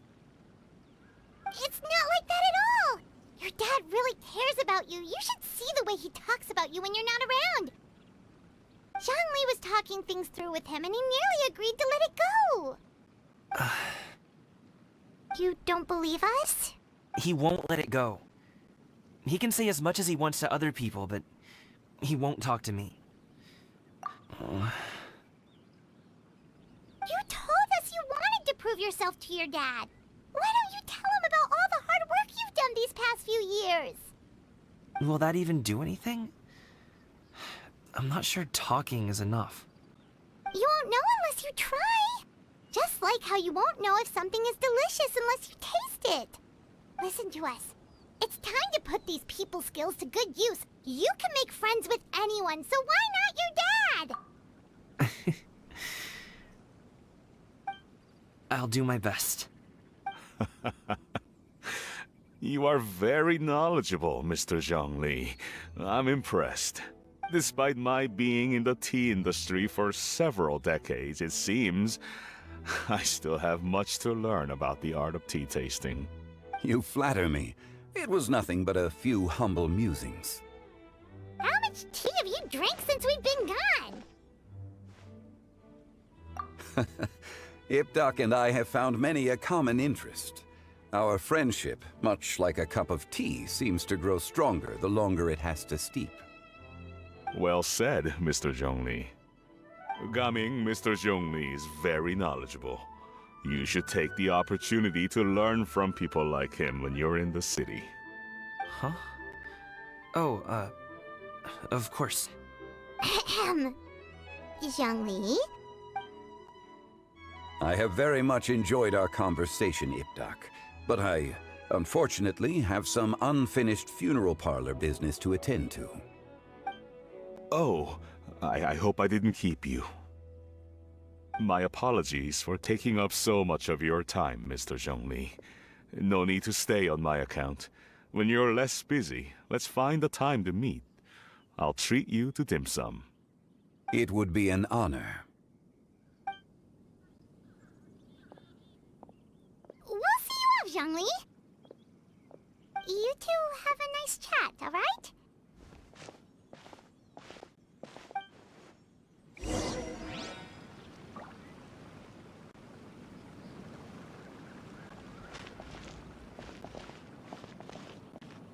Should we sit? Sure.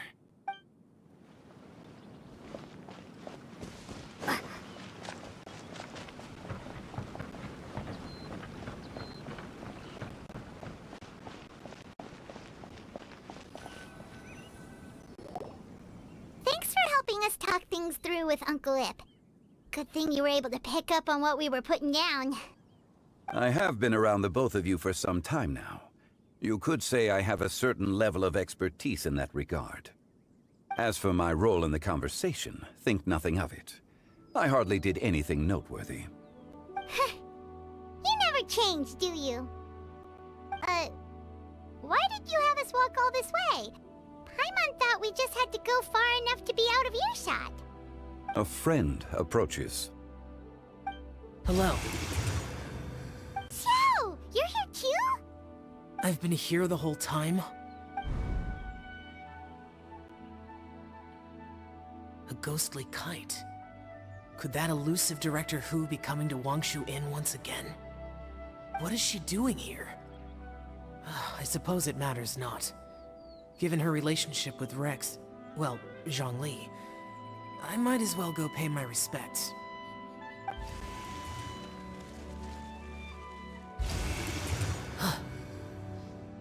It's you! I thought you were Director Hu. Ah, your arrival is most fortuitous. Do you want to try out this new gadget? The addition of the power source makes the takeoff more stable. It's just that... He seems quite immersed in the study of this device. I fear it's almost too stable. It completely negates the pleasure of seeing one's kite sway with the wind. It's a bit of a shame. In truth, I'm here because Director Hu dispatched me to purchase some items in preparation for Lantern Rite. I see. Much like she does every year. Much like she'll do next year, I would imagine. Am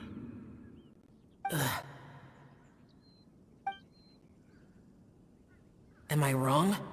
Or has she once again sent you out to buy... what is it, sesame oil or something? While we're on the subject, I do wonder why she is so obsessed with using sesame oil in the preparation of mixed vegetable dishes for Lantern Rite. A recommendation from Xiangling, perhaps. What do you think, Xiao? I've only met Director Hu a few times. I'm hardly the best person to ask. Ah, and is that not a sign that you should visit Wangsheng Funeral Parlor more often? It wouldn't hurt to grace the parlor with your presence now and again, when you are otherwise unoccupied.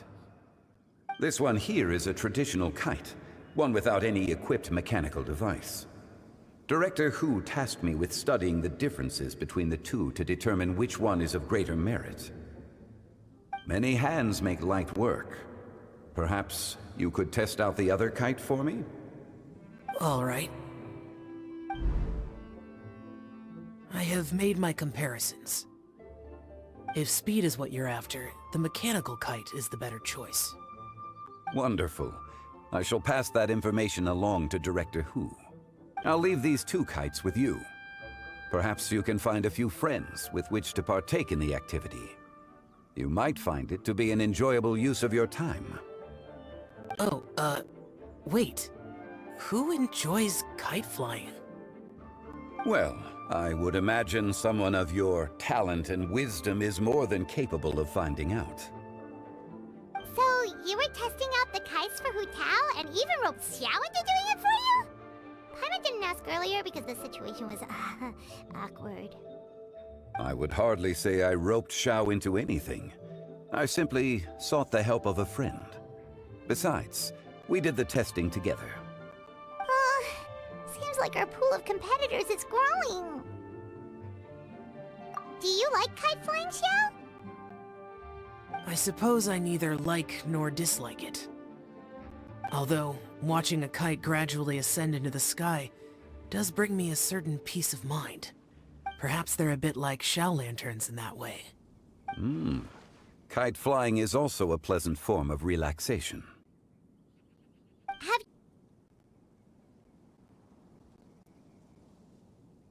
Cloud Retainer taught us how. We can teach you if you want. There's no need. Menogius was the only Yaksha among us who had an interest in matters of ornamentation and design. When Lantern Rite is over, come find me near Pervasi's temple if you have the time.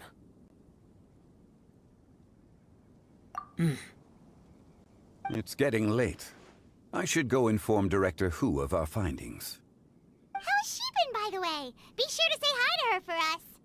The last time I spoke to her, she mentioned that she would be visiting Chaoying Village in a few days. If you have the time, perhaps you could also make the trip. If you happen to run into her, you can pass along your regards in person. We'll keep that in mind. Take care, Zhongli. See you later. See you next time.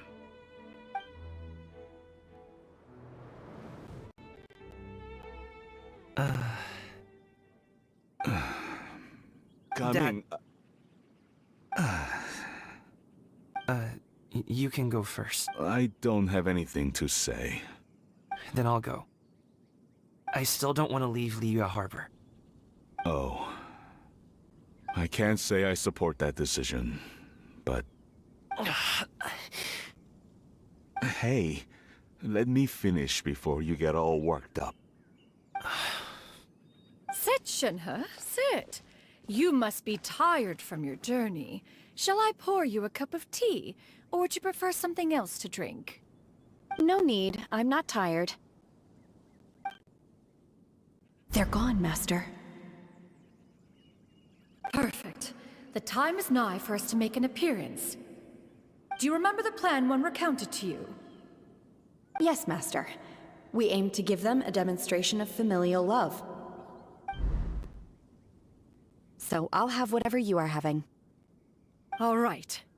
What are Auntie Xianyun and Shenhe doing here? Just how many people are involved in this scheme? Perfect. I just so happen to have bought some Sunglow tea recently. It's quite the delectable variety.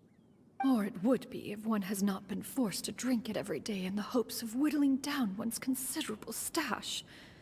One has more than had one's fill already. Oh, forget it.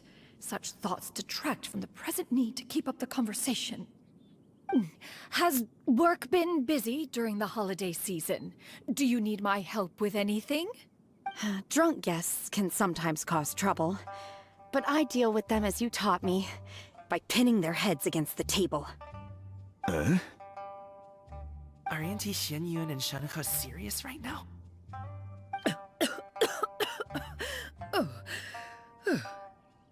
Oh dear.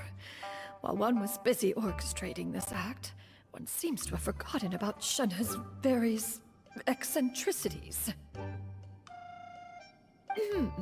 What I meant to ask was, have you made any new friends? We live so far from each other. It would be a great comfort to me to know you were surrounded by good companions. You already know of my past circumstances. Recently, I've been conversing with Guoba in the kitchen at night. Guoba can't talk, but his companionship is a comfort. The poor child. Her one friend can't even talk. I guess maybe Gaming is not doing so bad after all. Perhaps Let's move on, shall we? Do you have any plans for today, Shenhe? How about we do something fun? That sounds about right. Take her to do something fun, and perhaps she'll loosen up a bit. Like we used to do when we would carry stones up and down the mountain from dawn until dusk, picking herbs to eat for dinner along the way? If that is what you ask of me, then that is what I shall do.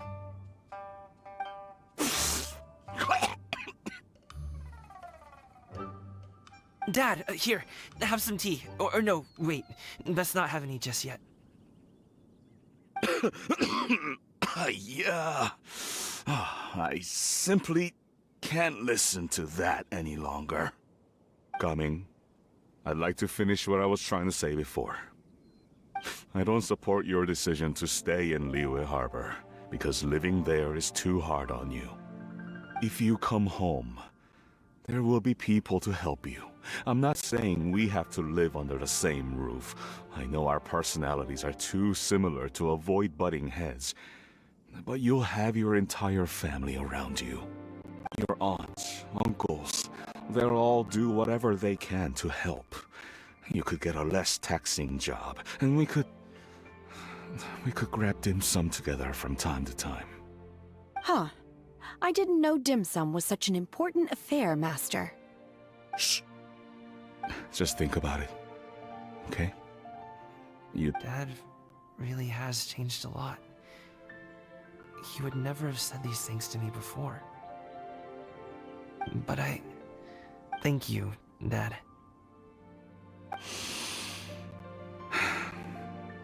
It's been long enough, don't you think? Oh, Paimon sure hopes they've made up by now. Oh, they're drinking tea in silence.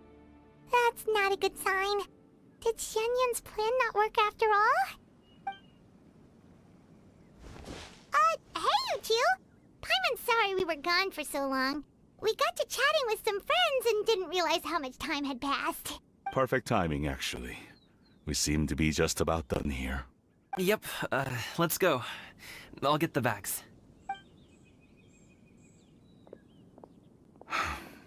Gaming has grown a lot taller, hasn't he?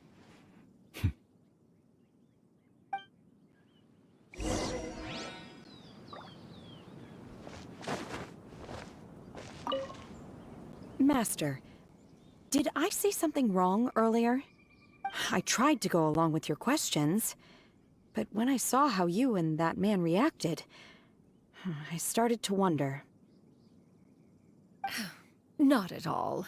Certain unforeseen variables may have presented themselves along the way, but the outcome proved favorable. The plan was a success. Then I helped? Naturally. Your purity of spirit is one of your greatest strengths, Shenhe. You need not change who you are.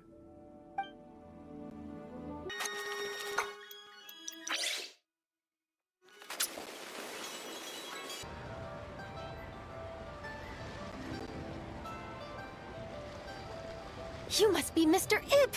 Thank you for coming all this way. My name is Charlotte, and I'm a reporter from Fontaine. You can find me writing for the Steambird. I invited you here not just to purchase your fine tea, but also with the hope that you might be willing to sit down for a short interview. What do you say? An interview? To advertise my teas? I suppose you could think of it that way. We Fontainians are big tea drinkers too. The Fontaine Market. Then I'll need some time to adequately prepare. Perhaps we could sit down and discuss the questions you intend to ask in advance. Of course, of course! Please follow me. Is this person also involved in your plan? And here I thought I had lots of connections.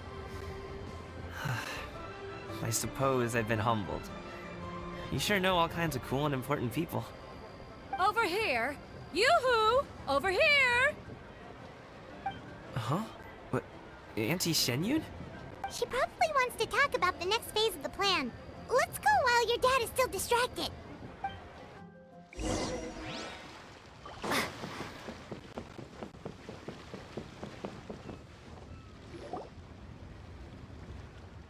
I take it that all is going well? Don't worry, Shenyun. Everything is going according to plan. I knew it. I knew that was all an act earlier. Auntie Shenyun is really something. She was so determined to help me. She didn't even care about making herself and Shenhe appear foolish in front of my family. She truly knows how to look out for others. I still have a lot to learn. As for the next step...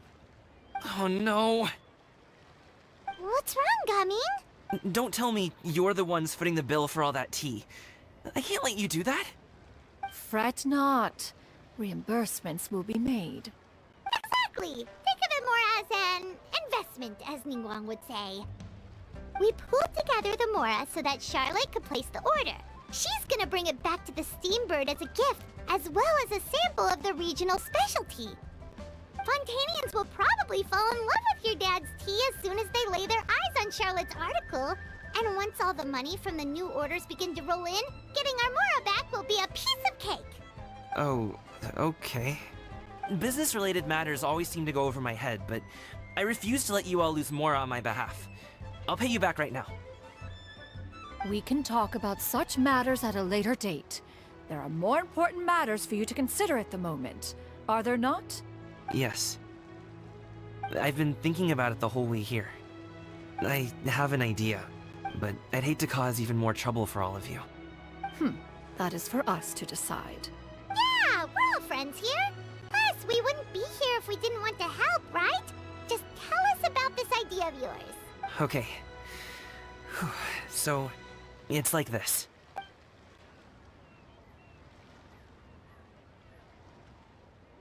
Got it! Just leave it to us.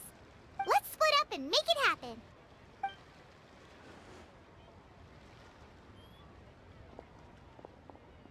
We need to do those things we talked about, but we also still have the kite flying competition.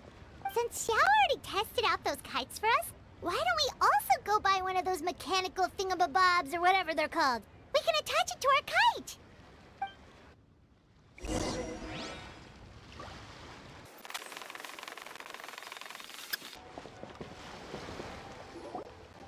Hello again. Welcome back! I see you returned from your trip. I really do have to thank you for all your help from before. Thanks to you, my daughter was able to build a kite with her grandmother that very same day. She even wrote a long letter telling me how much she loved it. Oh, you should really be thanking Gaming, not us. I'll be sure to. And are you here to buy a kite? Please, take your pick. Oh, we already have a kite. We wanted to buy one of those, device thingies from Fontaine. Do you sell them separately? Yes. Here you go. Please, take it, free of charge. The directions are in the box. It doesn't feel right for us to just take it. Well, nor would it feel right for me to take your Mora. Good luck in the kite flying competition. I'll be rooting for you. All right then, thank you.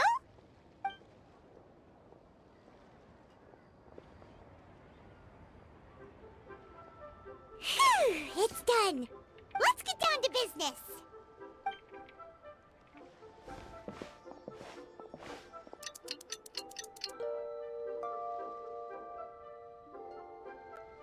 Looks like we finished everything we needed to do. Let's find a good place and put this thing into the sky.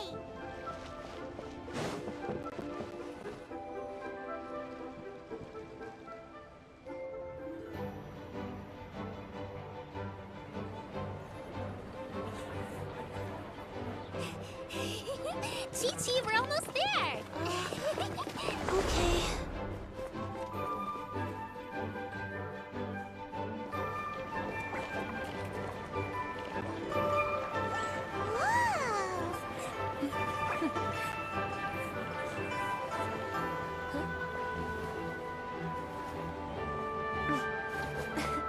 Come here, allow me.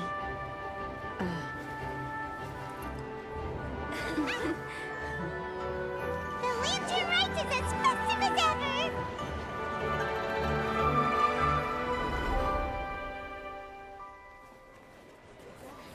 Huh? Oh, what's going on? Did something happen? What should we do? Oh, should we get the Millilith?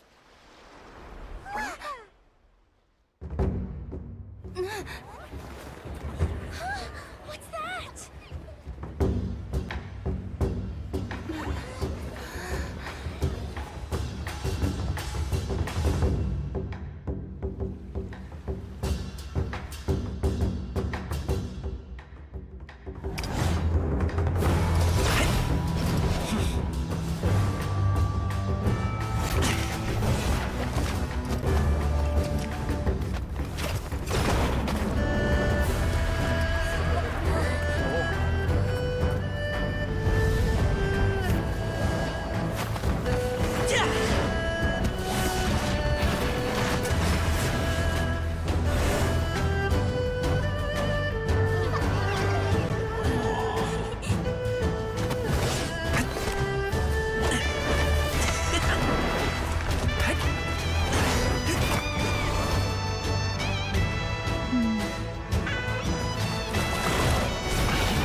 Have I taken that many pictures already?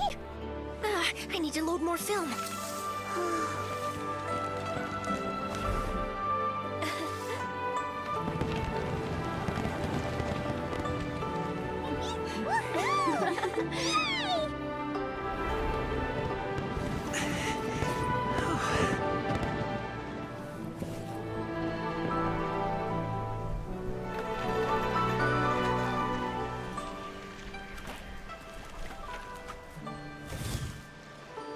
Wait. The wind. Oh my gosh! Mommy, I want a big kite like that too! Do you see that kite way out in front? It's so beautiful!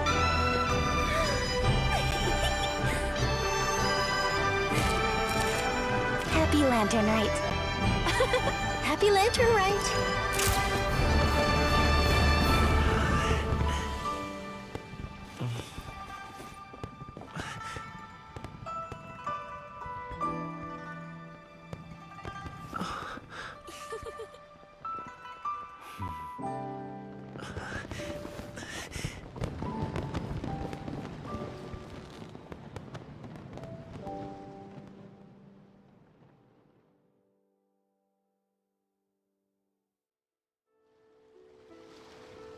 Cummings' performance was so cool, Paimon almost wanted to join in. You saw that, right, Traveler? No, Archon. Let's go find him. For my husband. Oh, he's over there, talking to his dad.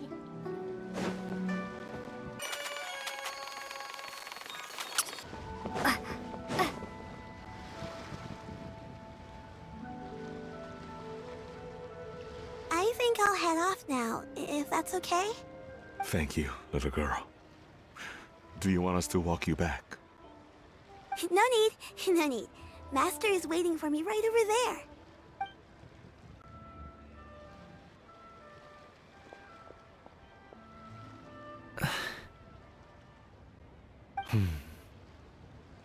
Dad. I suppose I'll go first this time. Okay. Your performance. I've seen many wuxia dances in my time, but I've gotta admit, what you pulled off there was breathtaking. Wow. I never thought I'd live to hear you say that. You're serious about doing this professionally? Absolutely. I know it'll be difficult, but... Then it doesn't matter. What I mean to say is, of course it'll be difficult. But if that's your decision, if that's your dream, then it doesn't matter how difficult it is. Really, when I was young, I also...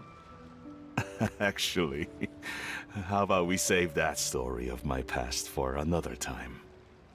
All I really want to say is, I've changed my mind.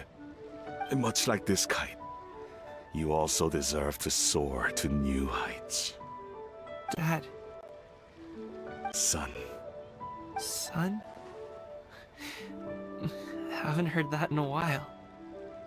I bet you're wondering what's gotten into me saying all this. Well, a little bit, yeah.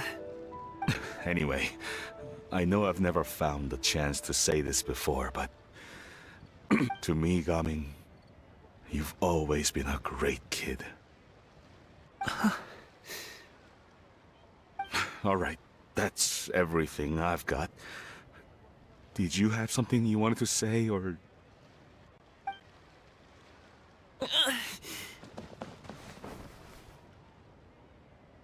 Seeing the two of them talk things through like this really gives Paimon a sense of accomplishment. Now go. Over there. Your friends are still waiting for you. Huh? But you came all this way. I'll be staying in Liyue Harbor for a bit longer. When you have time, we can grab dim sum together. Your treat, right? Dad, honestly. Go. Okay, then I'm off. See you soon.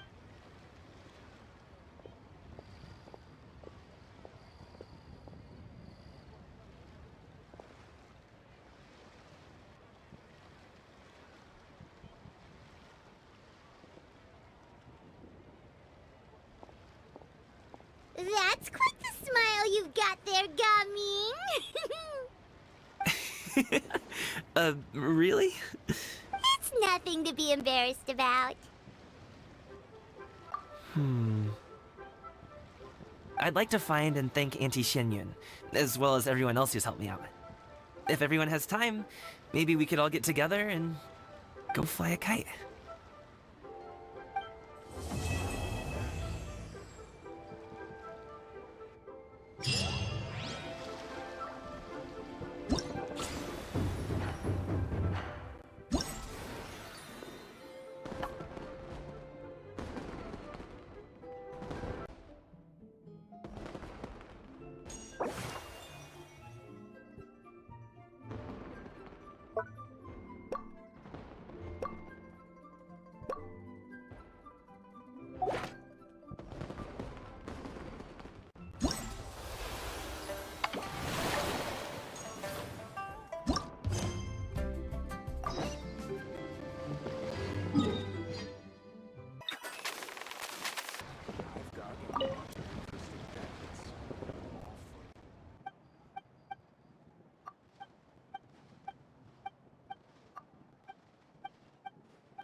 No time to lose.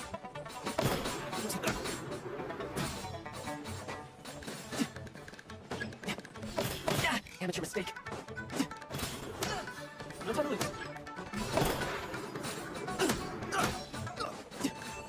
No time to lose.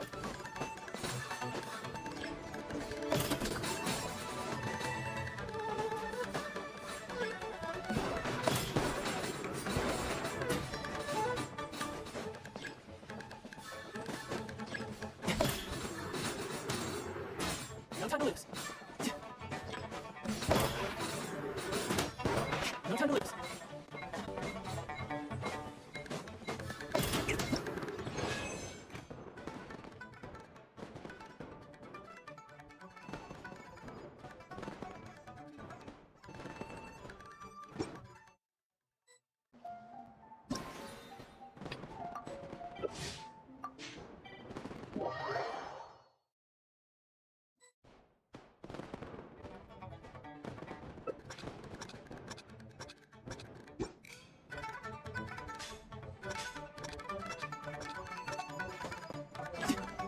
No time to lose.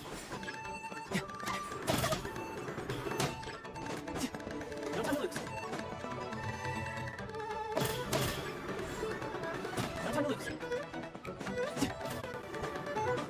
No time to lose. No time to lose.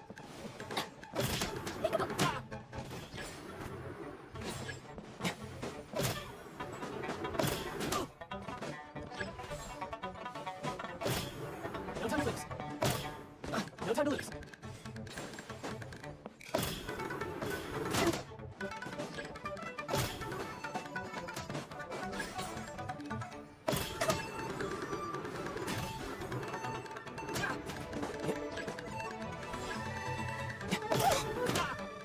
No time to lose.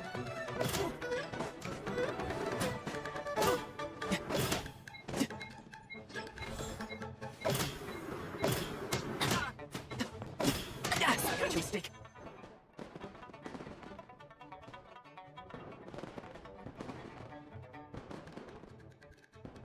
Up late.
Amateur mistake.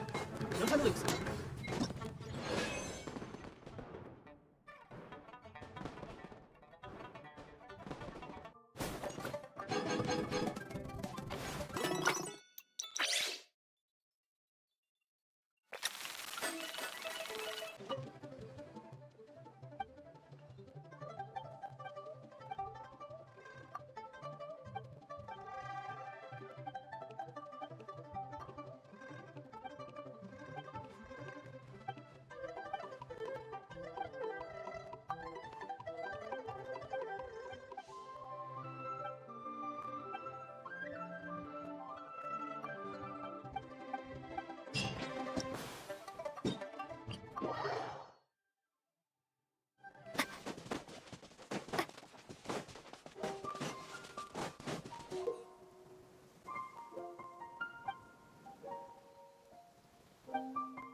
hero's power ripples through his robes.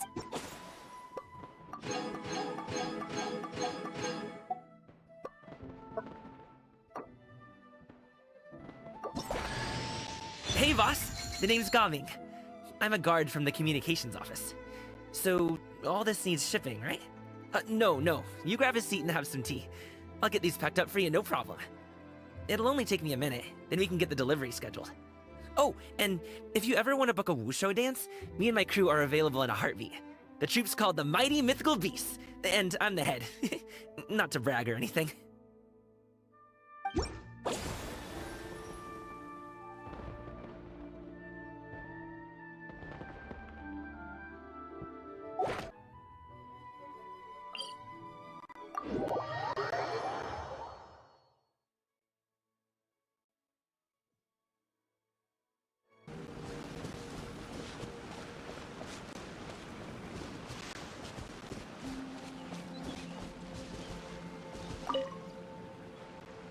Traveler. Being in the city isn't the only way for me to appreciate the lights and beauty of Lantern Rite. Look. Liyue Harbor lies just beyond this mountain. As long as I stand at this vantage point, I may freely behold the sights of all the kites slowly ascending into the sky. For me, that is enough. I invited you here because there is something I would like to do. I want to release a shell lantern, and I'd like you to be there for it. Yes. I apologize for its crude appearance. I have little skill in that regard. You are very kind, as usual. All right. It's time.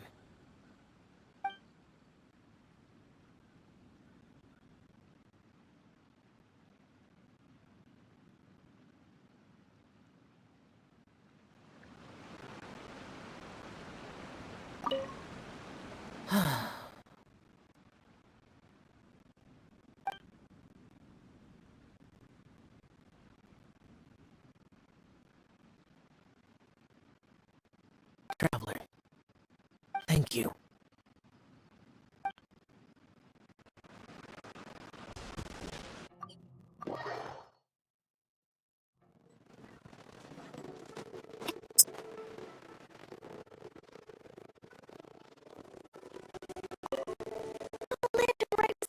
Amazing! I'm not sure I'll be able to sleep tonight.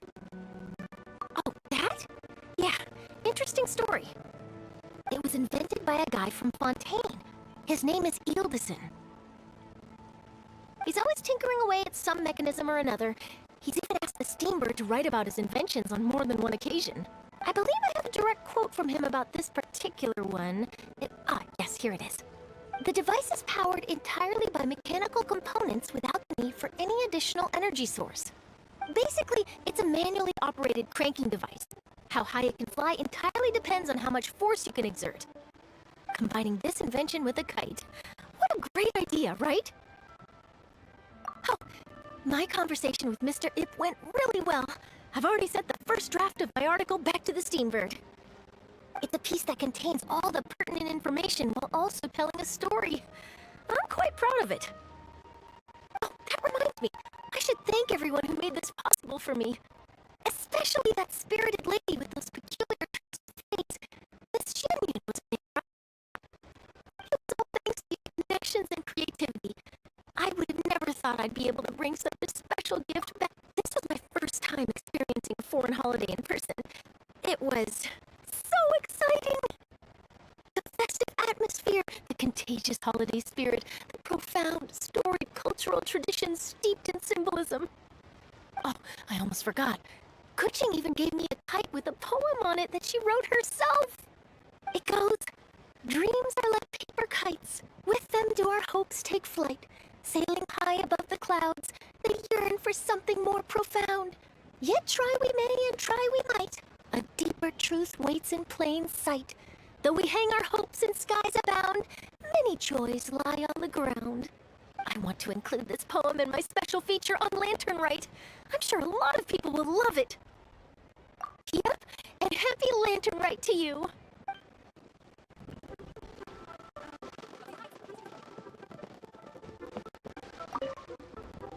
Given your present countenance, one presumes you are missing some old friends again. One cannot help but be reminded of them. Pray speak. Unburden yourself of these sentiments. One simply wishes Menogius were alive to witness such peace alongside us. He was so skilled in matters of craftsmanship. Kite making would scarcely prove to be a test of his capabilities. Were he yet amongst the living, he could have opened a kite stall. One is certain it would have been an establishment rich not only in profit, but also esteem. And if, as in the past, he were unable to involve himself in matters of the mortal realm, we could sell the kites in his stead. When we finished, we could bring him back wine and partake in drink and good company. Mooncarver, those are now but fond moments in our memories. Indeed. The dead are gone, so as the representatives of the living. Let us take in the sights for a bit longer, if just for his sake.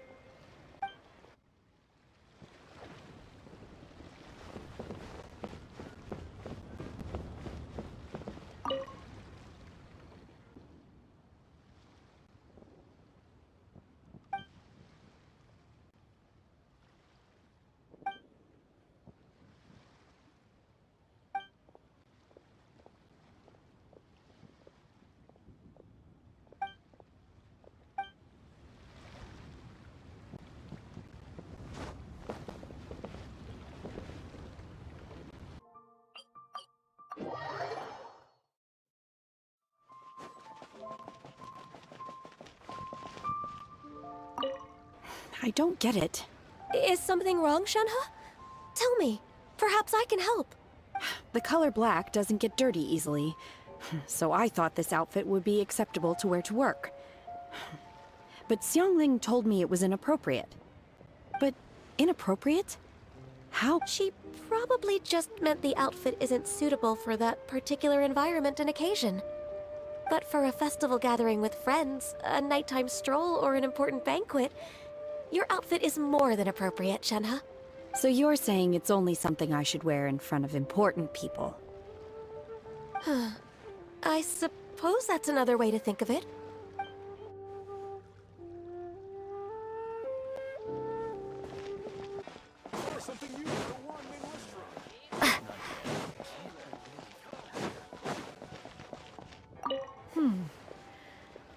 One may have won the kite-flying competition, Yu Heng, but this prize should truly be reserved for another.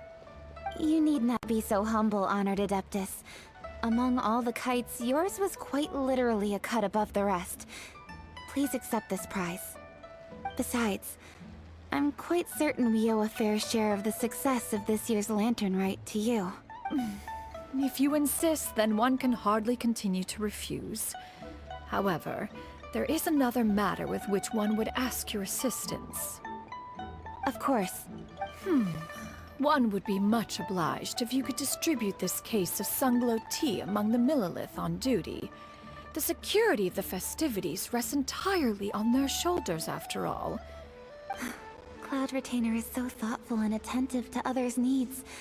I would expect nothing less of an esteemed adeptus such as herself. Understood. I'll get on that right away. A fortuitous result indeed.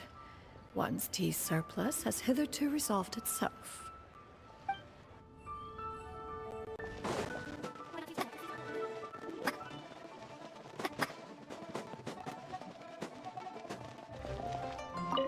So, you're still a big fan of winter melon cake then? Huh? Oh, I guess you heard everything Paimon was saying, huh? Of course. She was talking about you. As your father, how could I not listen? Remember back when you were a kid, and you would sit on my shoulders to watch the Wushu dance. On our way back home, you would beg me to buy you some winter melon cake. We would only buy 2 at a time. But before long, we tried the winter melon cake from every vendor that street had to offer. There was also that one time you used your pocket money to treat me. Yeah, I remember. That was the best winter melon cake I ever had. Let's go back sometime. The shop's still there, and I remember the way. My treat, just like before. Are you sure? Absolutely.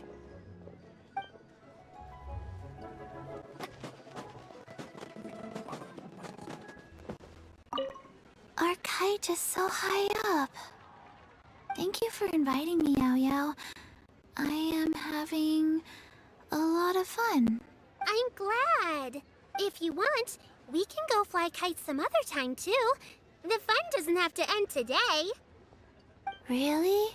How about we do it during the day next time? That way, we can see the design better.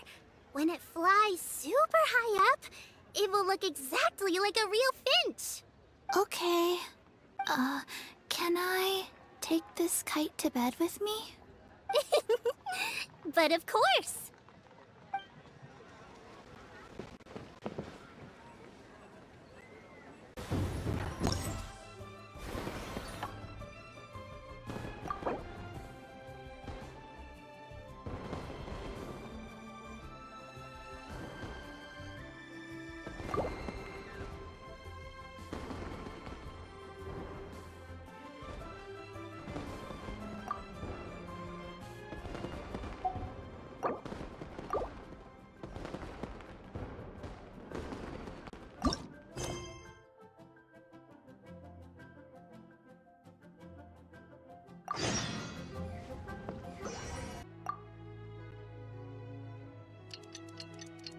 Oh, Paimon almost forgot! Didn't Zhongli say Hu Tao was also planning on spending some time in Qiaoying Village?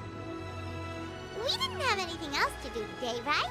Why don't we go have a look around? Maybe we'll run into her.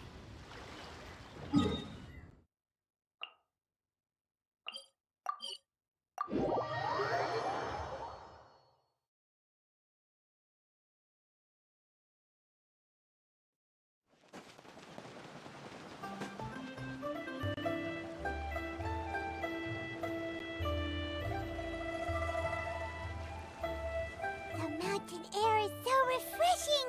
It makes Paimon feel like she could float around all day and never get tired! Cream! Gummies! Fuel fruit! Huh? Did you hear that? Sunshine! Blue skies! Good vibes! Right? So Paimon wasn't just hearing things. That voice sounds really familiar. Well, we've got the time. Why don't we go check it out?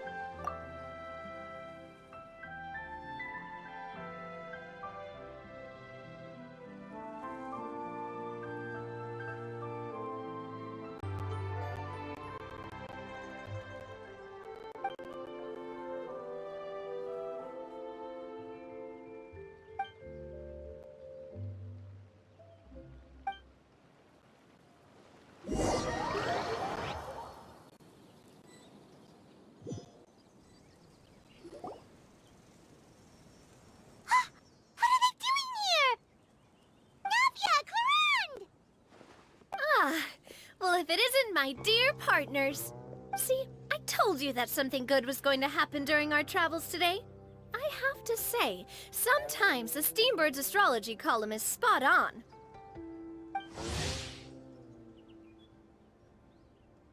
It's just your lucky day. Are you guys also here to catch the festivities? Oh, and that reminds me. Happy Lantern Rite. Happy Lantern Rite. Happy Lantern Rite to you too! Wait, if you're here for Lantern Rite, then what are you doing on top of this deserted mountain? And that voice we heard, that was you, right, Navia? Oh, impressive.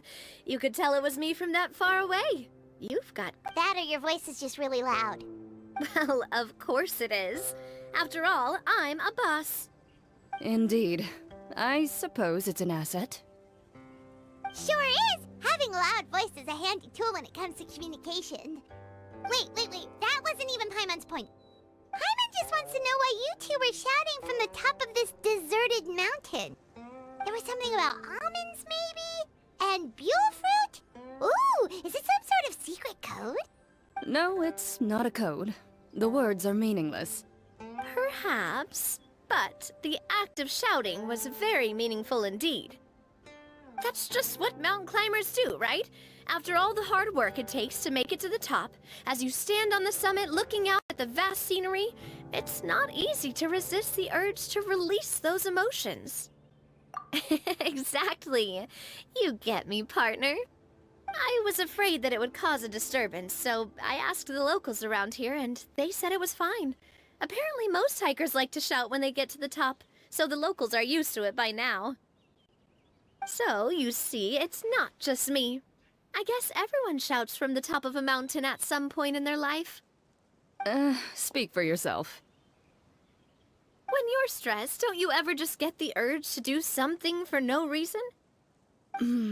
Not really. If I ever get stressed, I just go hunting. Oh, that's a pretty good way to relieve stress. What I choose to hunt depends on my mood. Huh?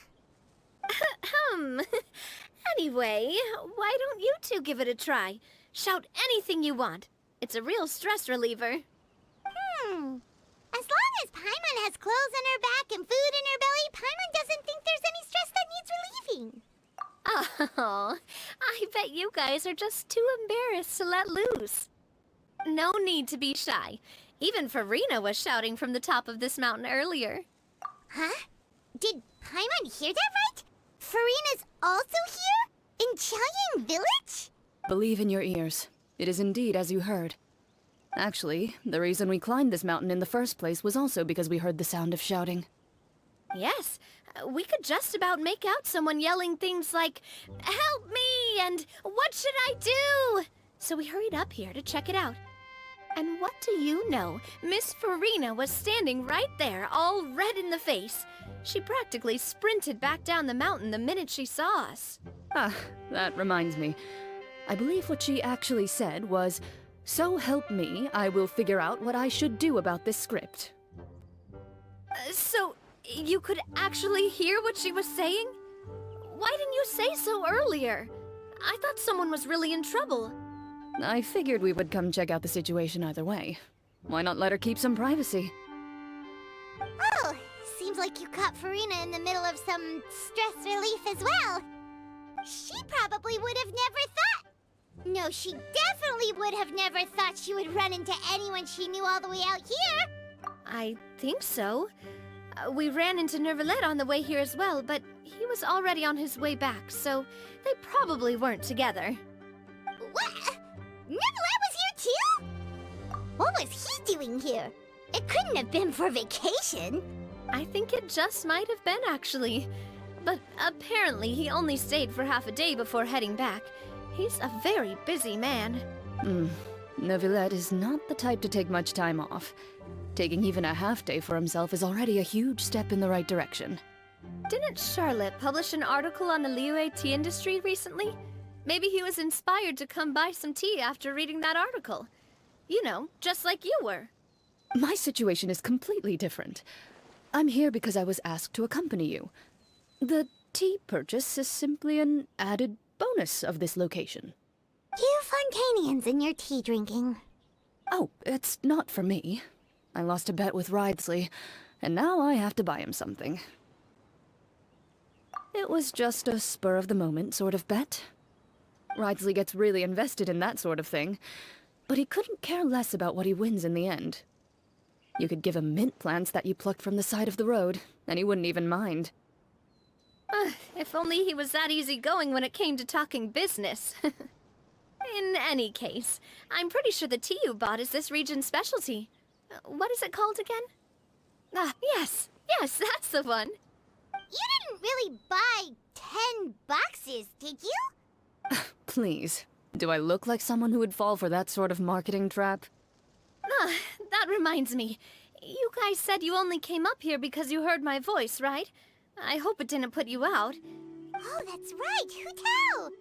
A few days ago, we heard that a friend was going to be in Qiaoying Village, so we decided to come and see if we could run into her.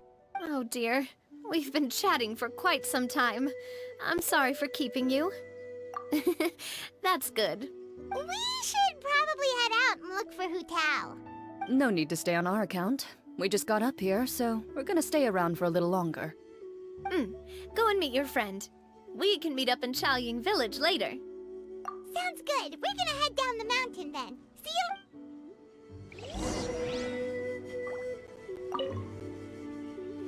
What do I have to do to get you to yell from the top of this mountain? Name your price. You really want to hear it that bad, huh? I'm just curious is all. I have a feeling you'll say something amazing. I will pass. I prefer to let actions speak louder than words.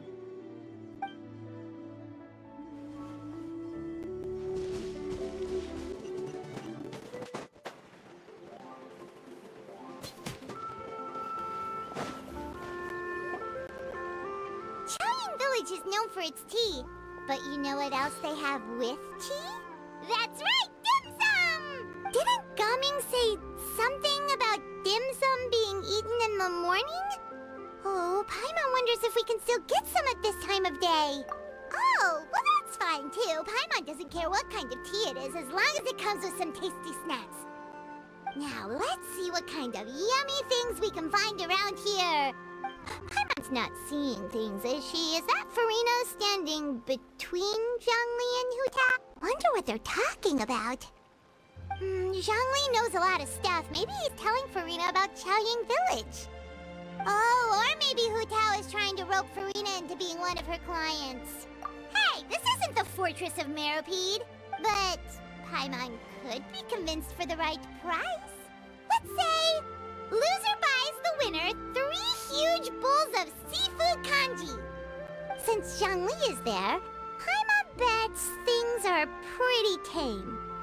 It's decided then. Paimon votes for tour guide Zhongli.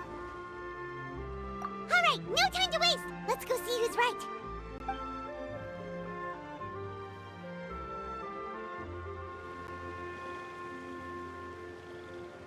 Good afternoon, Hu Tao, Zhongli, and Farina.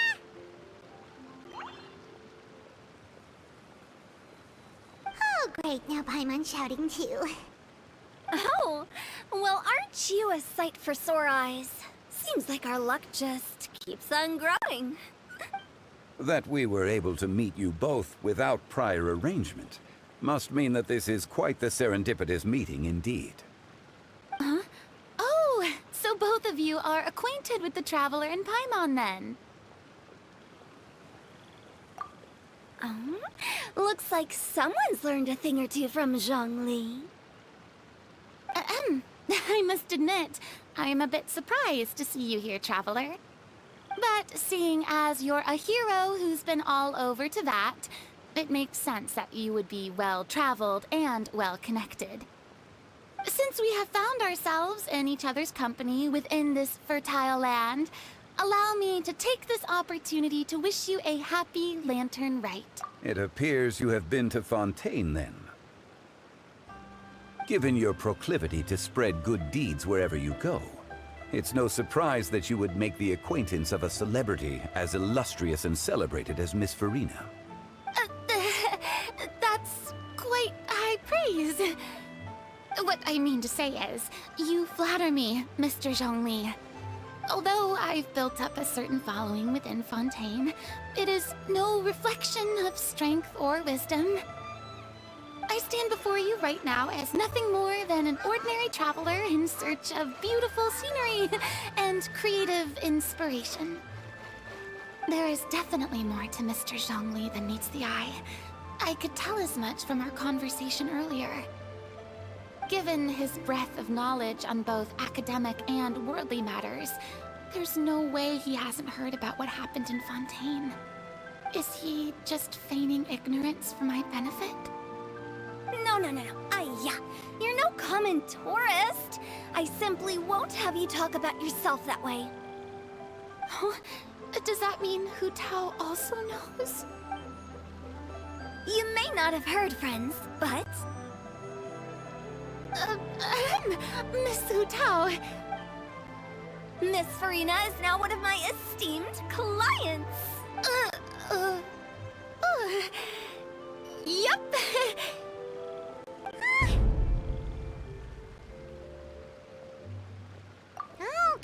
Okay, you win. Guess Paimon will have to break into the hidden stash at the bottom of her shoe. What's this about winning something? Don't tell me. You two were placing bets on us. We just saw you guys standing on the side of the road and couldn't help but take guesses as to what you were talking about. Oh, I see. That means you, my friend, must have guessed that I was trying to promote my business to Miss Farina. That I do, my friend. What was Paimon's guess then? Paimon thought Zhongli was showing the newbie around. By newbie, you mean me, right? If that's the case, then Paimon's guess was also correct. Oh, that's right. Mr. Zhongli was telling me about some great sightseeing spots in the area. Ha! You see? Paimon was right too! Since both of our guesses were right, there can't be a winner or a loser. Hey, don't be upset, Traveler. How about this? You buy Paimon a bowl and Paimon will also buy you a bowl. As for the third bowl... Since I was the subject of the bet, perhaps it should go to me?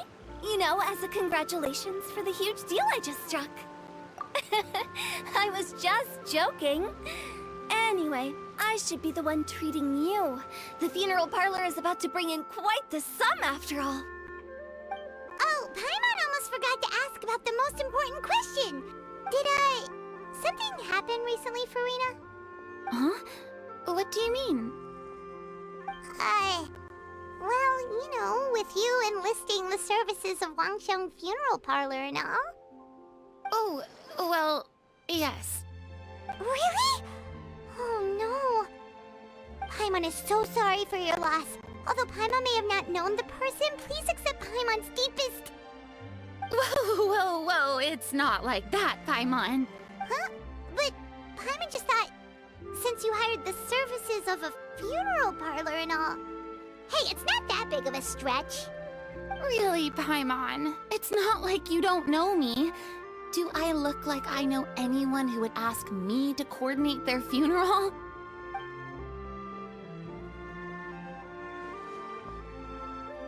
Miss Hu Tao is simply helping prepare some props for my film. Not too long ago, I read a collection of horror stories from Liyue. The content was spectacular. In fact, I still feel the need to sleep with the light on even now. Anyway, that's not the point. Now that Fontaine's biggest star has returned to the stage, I figured it's about time the industry enjoyed a breath of fresh air. Hey, that's pretty good. I'll have to remember that for my ad posters. Oh, Paimon sees. That makes a lot of sense.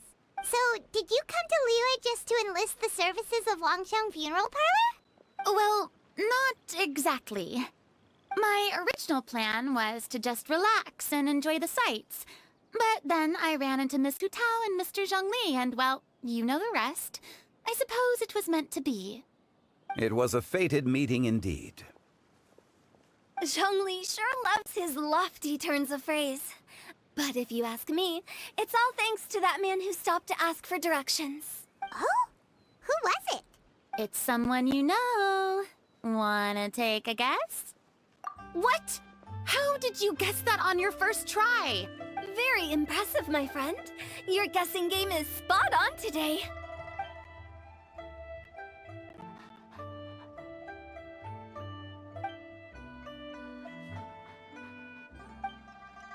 Huh. Paimon never thought Neuvillette would be the type to get lost. I'm sure he didn't get lost. Even I was able to find my way to this place without any trouble. He was already getting ready to leave by the time I arrived. He just wanted to ask someone about the quickest way to get back to Fontaine. Yup, that's exactly what he asked. This area is full of mountains and rivers. It's normal to not know the fastest route. So, were you the one that pointed him in the right direction, Hu-Tao? Of course. I'm also a guide of sorts, you know. So naturally, I also have a great sense of direction. But speaking of your friend... What about him? He doesn't get out much, does he? Ah, no wonder. He was stiff as a board and way too polite. I would have never guessed he was here on vacation if you hadn't told me. All in all, he was only here for half a day. I'm pretty sure he's the only one who would consider that to be a vacation. Oh? This gentleman you speak of must keep a demanding schedule. I'm sure he does. You didn't see him, but he was dressed like he was about to attend some important meeting. It wasn't anything like what someone would wear on vacation. Is that so? Wait, you didn't see him, Jean-Louis? Unfortunately, no. At the time, it appeared as if Director Hu and Miss Farina were having quite the productive conversation. I know matters of business can take much discussion, so I decided to fetch some tea for them. What a shame. That gentleman seemed like a sophisticated sort of guy. I actually think you two would have hit it off. Is that so?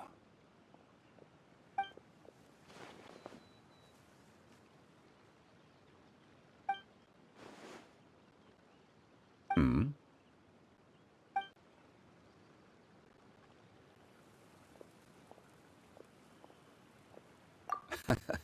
To borrow Miss Farina's turn of phrase, perhaps it just wasn't meant to be.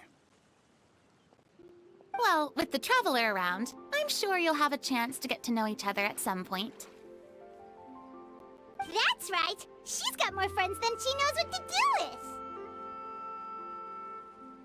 Well, that's certainly true. Oh, that reminds me. If you get the chance, you should try and talk to Nervalette into loosening up a bit. Just tell him the Palais Mermonia isn't going to fall apart if he disappears for a few days. He shouldn't keep himself cooped up all the time. Even clams open their shells to let in fresh water every once in a while, right? If he's really that much of a stickler for protocol, he can fill out a leave of absence request. He'd have to approve it himself since he handles that sort of thing now, but you know what I mean. Seems like this gentleman is also in charge of something pretty important.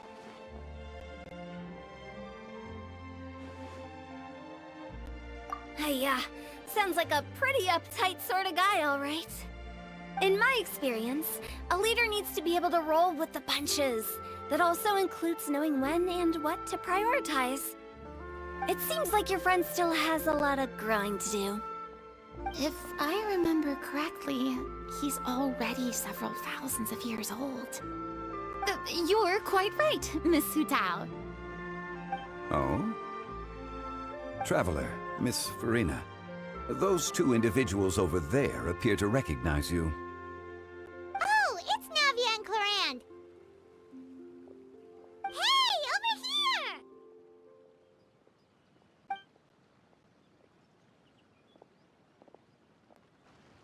We saw you all chatting over here, and we're wondering if we could join in. Please, excuse the interruption. Oh, so polite. No apologies necessary. Any friend of the Traveler and Miss Farina is a friend of mine. Ah, straight to the point. I like it.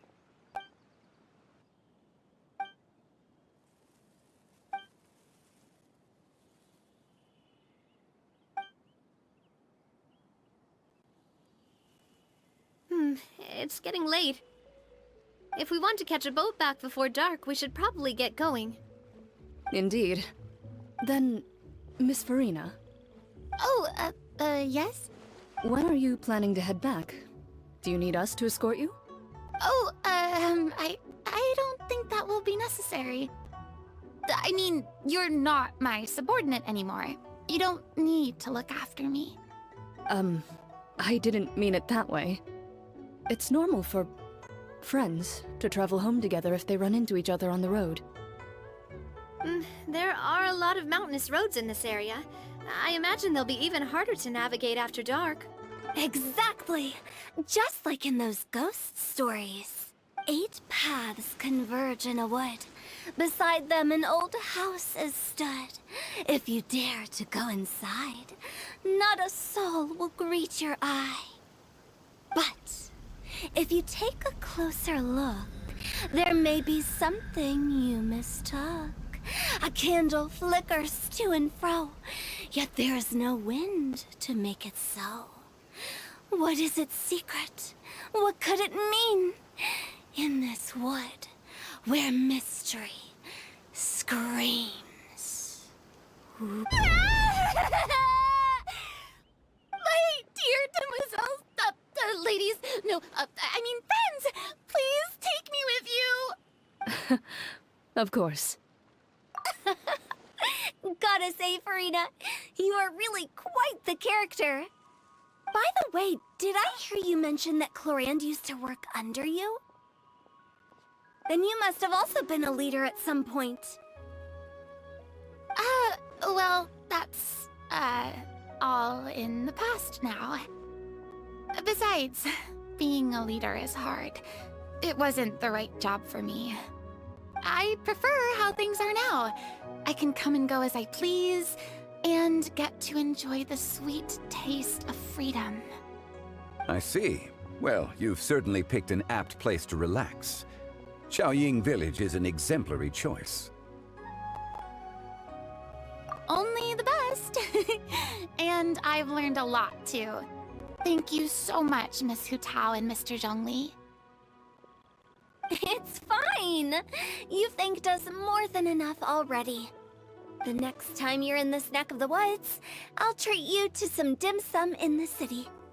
Dim sum? Is that some kind of Liyue term for snacks or desserts? They are a part of it. It's basically a table full of as much tea, sweets, and good company as you can manage. Oh, so it's basically a tea party! Sounds great! Make sure to order the winter melon cake and the lotus flower crisp. They're so sweet and delicious, Paimon knows you'll love them. Ooh, okay. I'll be looking forward to it then.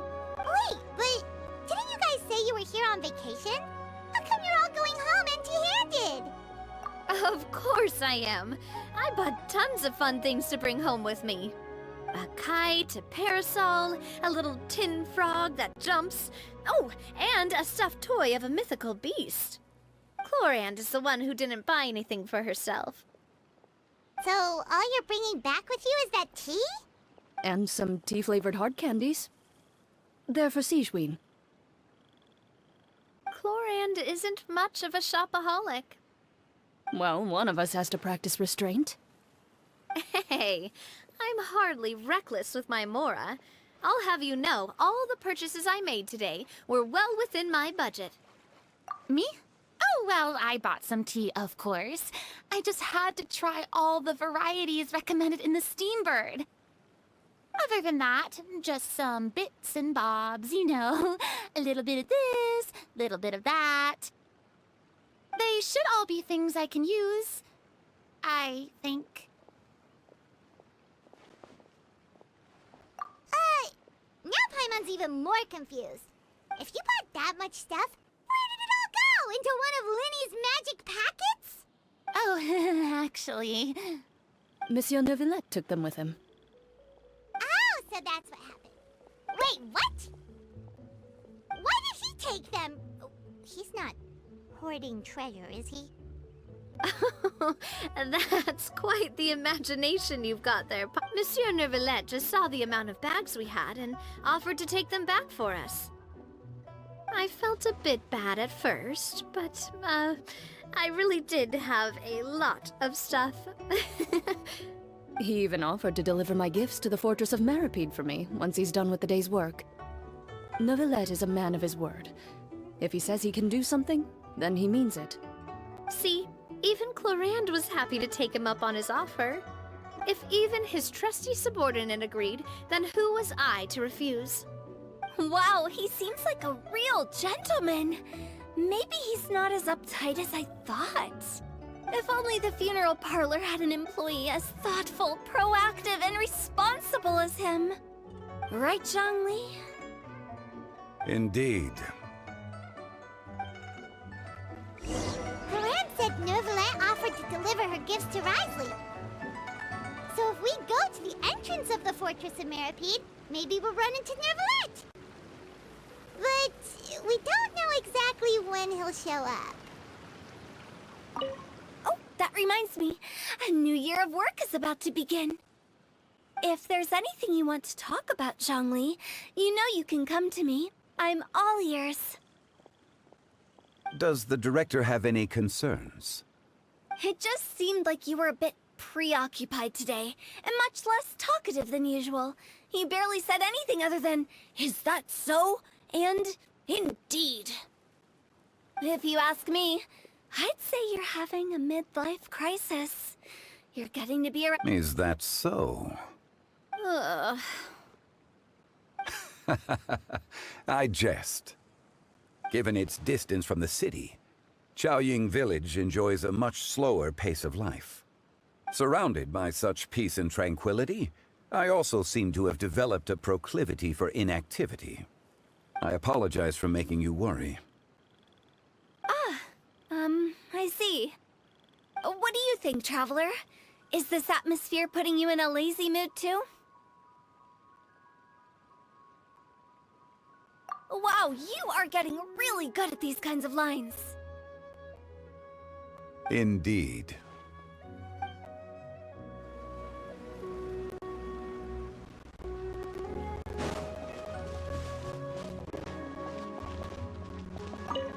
Well, everyone, make sure that you've got all your belongings with you before we leave. If there's any souvenirs anyone still wants to buy, the time is now. Reliable as ever, Miss President. What is that supposed to mean? Gloriand is right, though. You really are reliable. It's not what she's saying, it's the way she's saying it. I will say, but I never thought you'd be so easygoing outside of work, Gloriand. The tone of voice you use when you're working doesn't exactly make you seem like the type who enjoys interacting with people. Well, I try to keep my professional and private life separate. That includes my behavior. You take care now, Traveler. Paimon. Ah, trying to act cool now, are we? Well, I guess it's not an act for you, is it? You are indeed quite strong. It's been great talking to you all. I'm really glad I decided to come to Chaoying Village. Maybe we could go on another trip together sometime?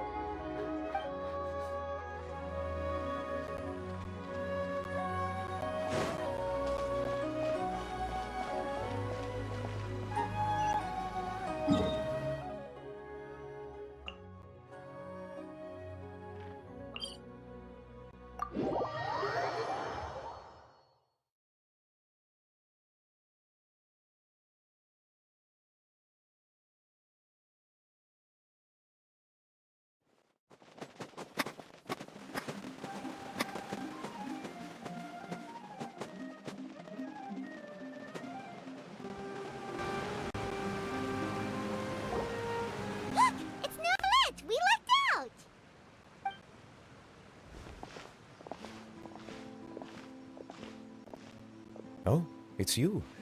It has been some time since our last meeting. Few people frequent this location. Since I was able to conclude my work early for the day, I thought I might take a walk and avail myself of this area's peace and quiet. You call this early? Do you always work this late, Neuvillette? Strictly speaking, that depends on the agenda for the day. I am hardly bereft of time, however, so working late is of little consequence to me. Really? If you have so much time on your hands, then why did you only go to Chaoying Village for half a day? First, I should clarify that I was referring to my lifespan, rather than the time at my disposal on any given day. Second, I was unaware you possessed knowledge of my trip to Chaoying Village. I see. Thank you for informing me. Yes, they have been safely delivered. I have to hand it to Clorand. Just a simple gift delivery, and she has the great and mighty Udex at her beck and call. I was just passing through. It was merely an act of convenience. All right.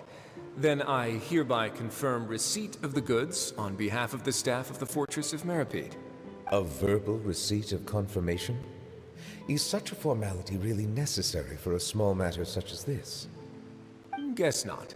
This quantity of tea, though, seems a little excessive for a gift, don't you think? Before you know it, they'll start accusing me of taking bribes. Ah, about that. Much of that is my own excess, I'm afraid. Oh? Why? What happened? It was buy 10 boxes, get half off. Ah, that explains it then. Well, go ahead and leave them to me.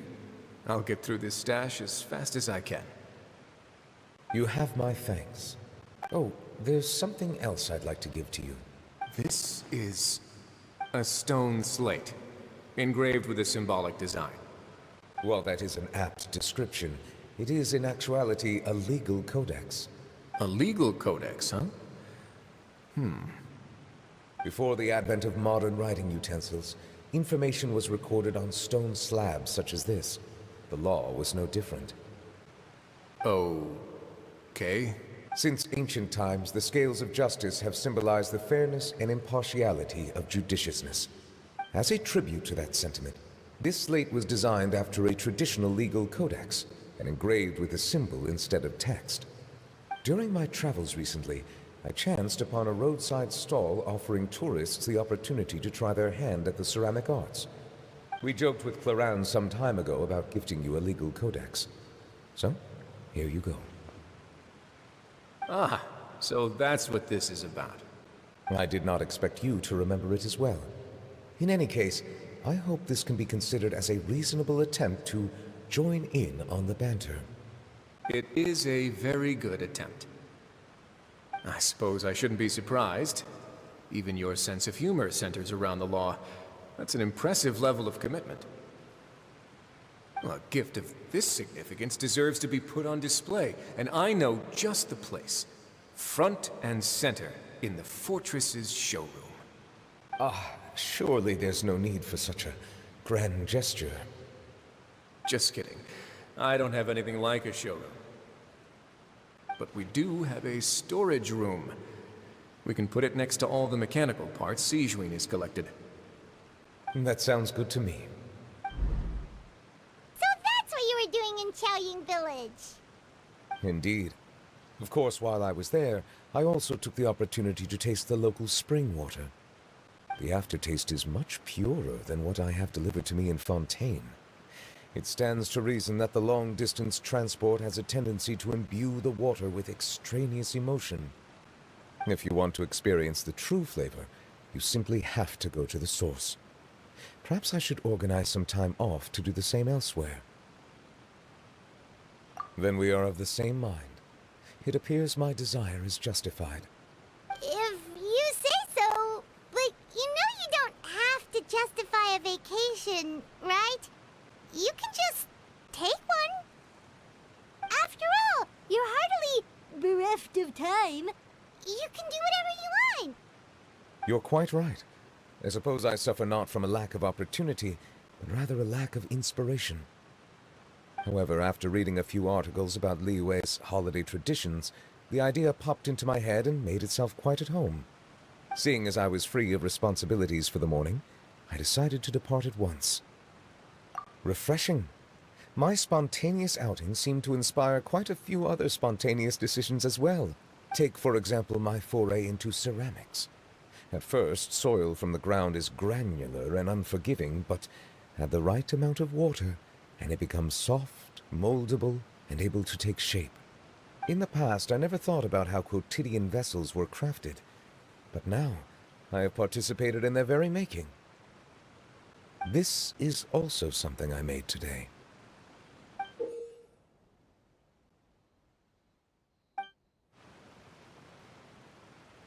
That's a ladle? Paimon thought thought it was supposed to be some long-necked sea creature. That was indeed one of my inspirations. Really? You like it? To tell you the truth, given your unexpected arrival, I find myself quite unequipped to give you the welcome you deserve. Around such an important holiday such as this, human custom would dictate that gifts should be in order. But I'm afraid this is all I can offer. If you'll have it, that is. That is precisely why it would do me such a great honor if you accepted. You are most welcome. Happy Lantern Rite.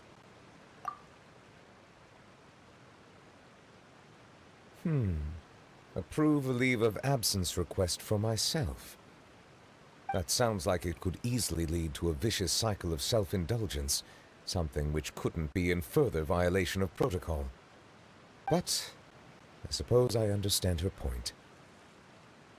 My proclivity to refrain from personal outings does in part originate from a sense of responsibility toward my duties. But it is also due to a lack of desire to engage in the human world. But now I see that the human world is indeed full of many interesting places to discover.